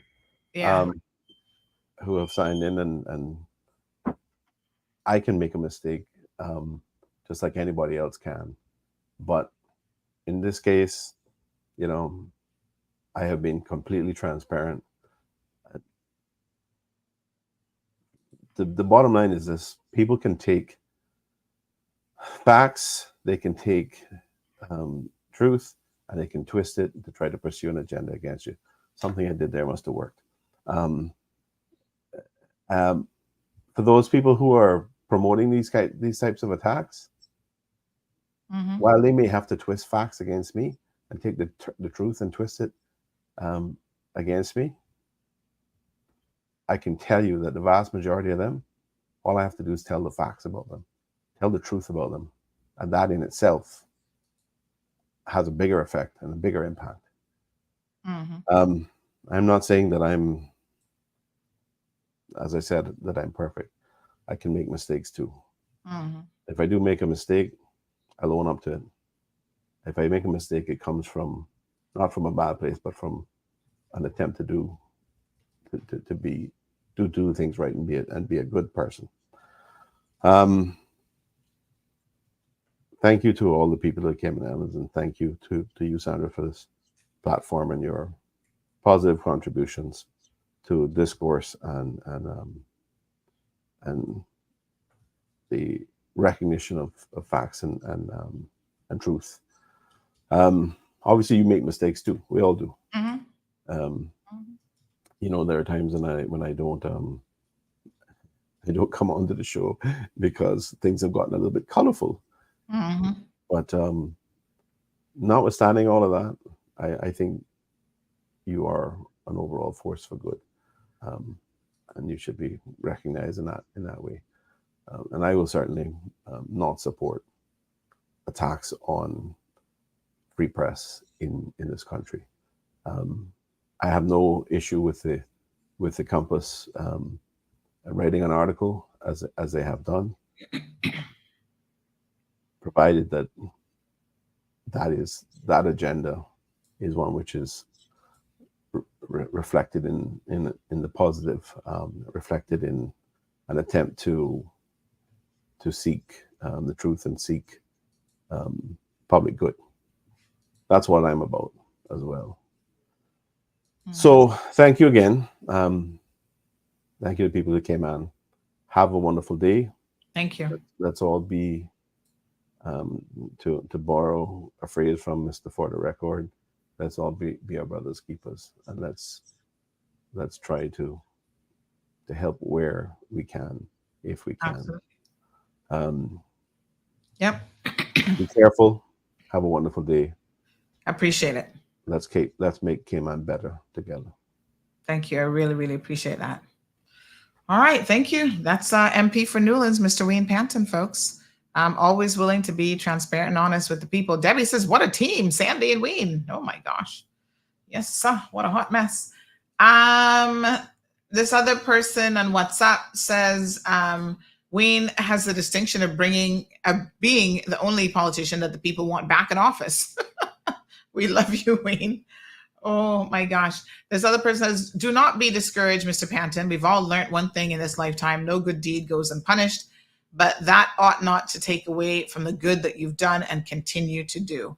Very, very sage words. Thank you so much, young lady, for citing that. And it's very, very true because, even myself, listen, when you're in this space, everybody, you try to put on your coat of armor, as they say, but we're all human beings and we all have feelings. And I was saying to someone earlier in the week that you can't be an empath without the ability to control that and do certain jobs like what I do. So there are certain things that make me very, very emotional. Listen, when people are in pain and they're needing help, I mean, it's hard to hear some of the stories. That's why I really go out of my way and bat for children. The ones who really have no opportunity to have a voice are children. A lot of times they're elderly in our communities, special needs, or animals. They don't have a voice. They need somebody to be advocating and looking out for them, all those groups. But it can be tiring. It can take a toll. And that is why time away, a proper vacation, a proper refresher is really, really important. And I agree with all of you that Mr. Panton looks better. I hope that he's getting more sleep at night, that he's, getting a little bit more exercise, able to improve his diet. Because when you're under stress, all of that stuff goes to hell in a handbasket. Your diet crashes, you're making poor decision about that. You're not getting the exercise. You're not spending quality time with friends. That's important. You got your team of core people that you need to spend time with. They help you to de-stress, and you can just have a good laugh over a good little, bowl of sushi or whatever. So take time for yourself, folks. I think our mental health and well-being, and everybody responds to the stresses in their lives differently. But if you don't take care of yourself, there's absolutely no way that you can help anybody in your community, regardless of what your role is. So that's important. In October, Marlon and I will do our couples trip. That's what we're going to start calling it every October now. We're going to be going away and doing stuff by ourselves. No kids, no dogs, no gerbils or anything else. The little rabbit that we've been feeding, he's not coming. Just the two of us to spend some quality time together. We are going as part of a larger group, but we will spend 24/7 with each other. And listen to me, you really have to like somebody to spend 24/7 with them. That's how y'all need to test relationships before y'all get married. Take a week away with that person and see how much or how little they get on your nerves over the time. Because when you're with someone, you're having to sleep in the same bed. You hear them snoring, they hear you snoring. You get to see all their bathroom habits, how quickly they can get dressed in the morning and get out the door, and all of these things. That's a test for a good relationship. Anyway, so yeah, we're gonna be together for a couple weeks, traveling together. Traveling is stressful. Oh my gosh. Oh, did you pack this, honey? Did you pack that?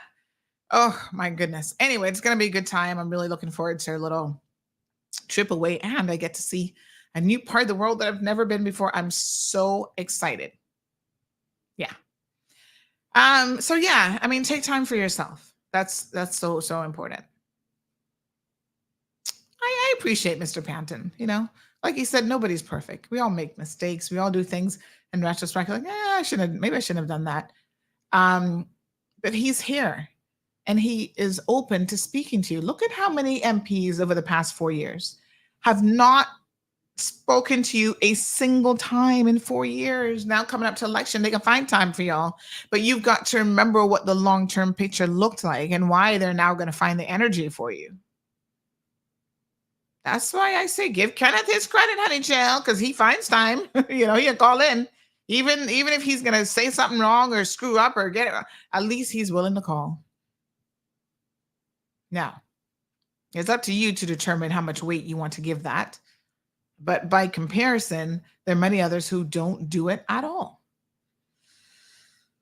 All right. We'll talk a little bit tomorrow about the tourism conference, and I'll give you guys, I went yesterday. Today, I want to do some other stuff, so I'll keep you updated. Marshall says, you can go away. Just make sure to keep in touch with the CMR crew. Oh, don't worry. Everything will be handled. The only thing that you really miss me with is the show, because everything else is going to be handled as it should be. All the news and all the other stuff. All right. Thank you guys so much. You guys have a beautiful day, and we will catch up tomorrow morning. Yes. Beautiful. Take care. All right, honey, chillin'. Be good, be good, be good, or be good at it. Thank you for tuning in to another episode of The Cold Hard Truth on Bobo 89.1 FM. Cayman's #1 talk show is live weekdays from 7:30 a.m. Never miss an episode again. Watch anytime on CMR's Facebook and YouTube channels for the latest show episodes. Don't forget to follow us online on our social media channels. And visit CaymanMarlRoad.com for all the latest news and community happenings.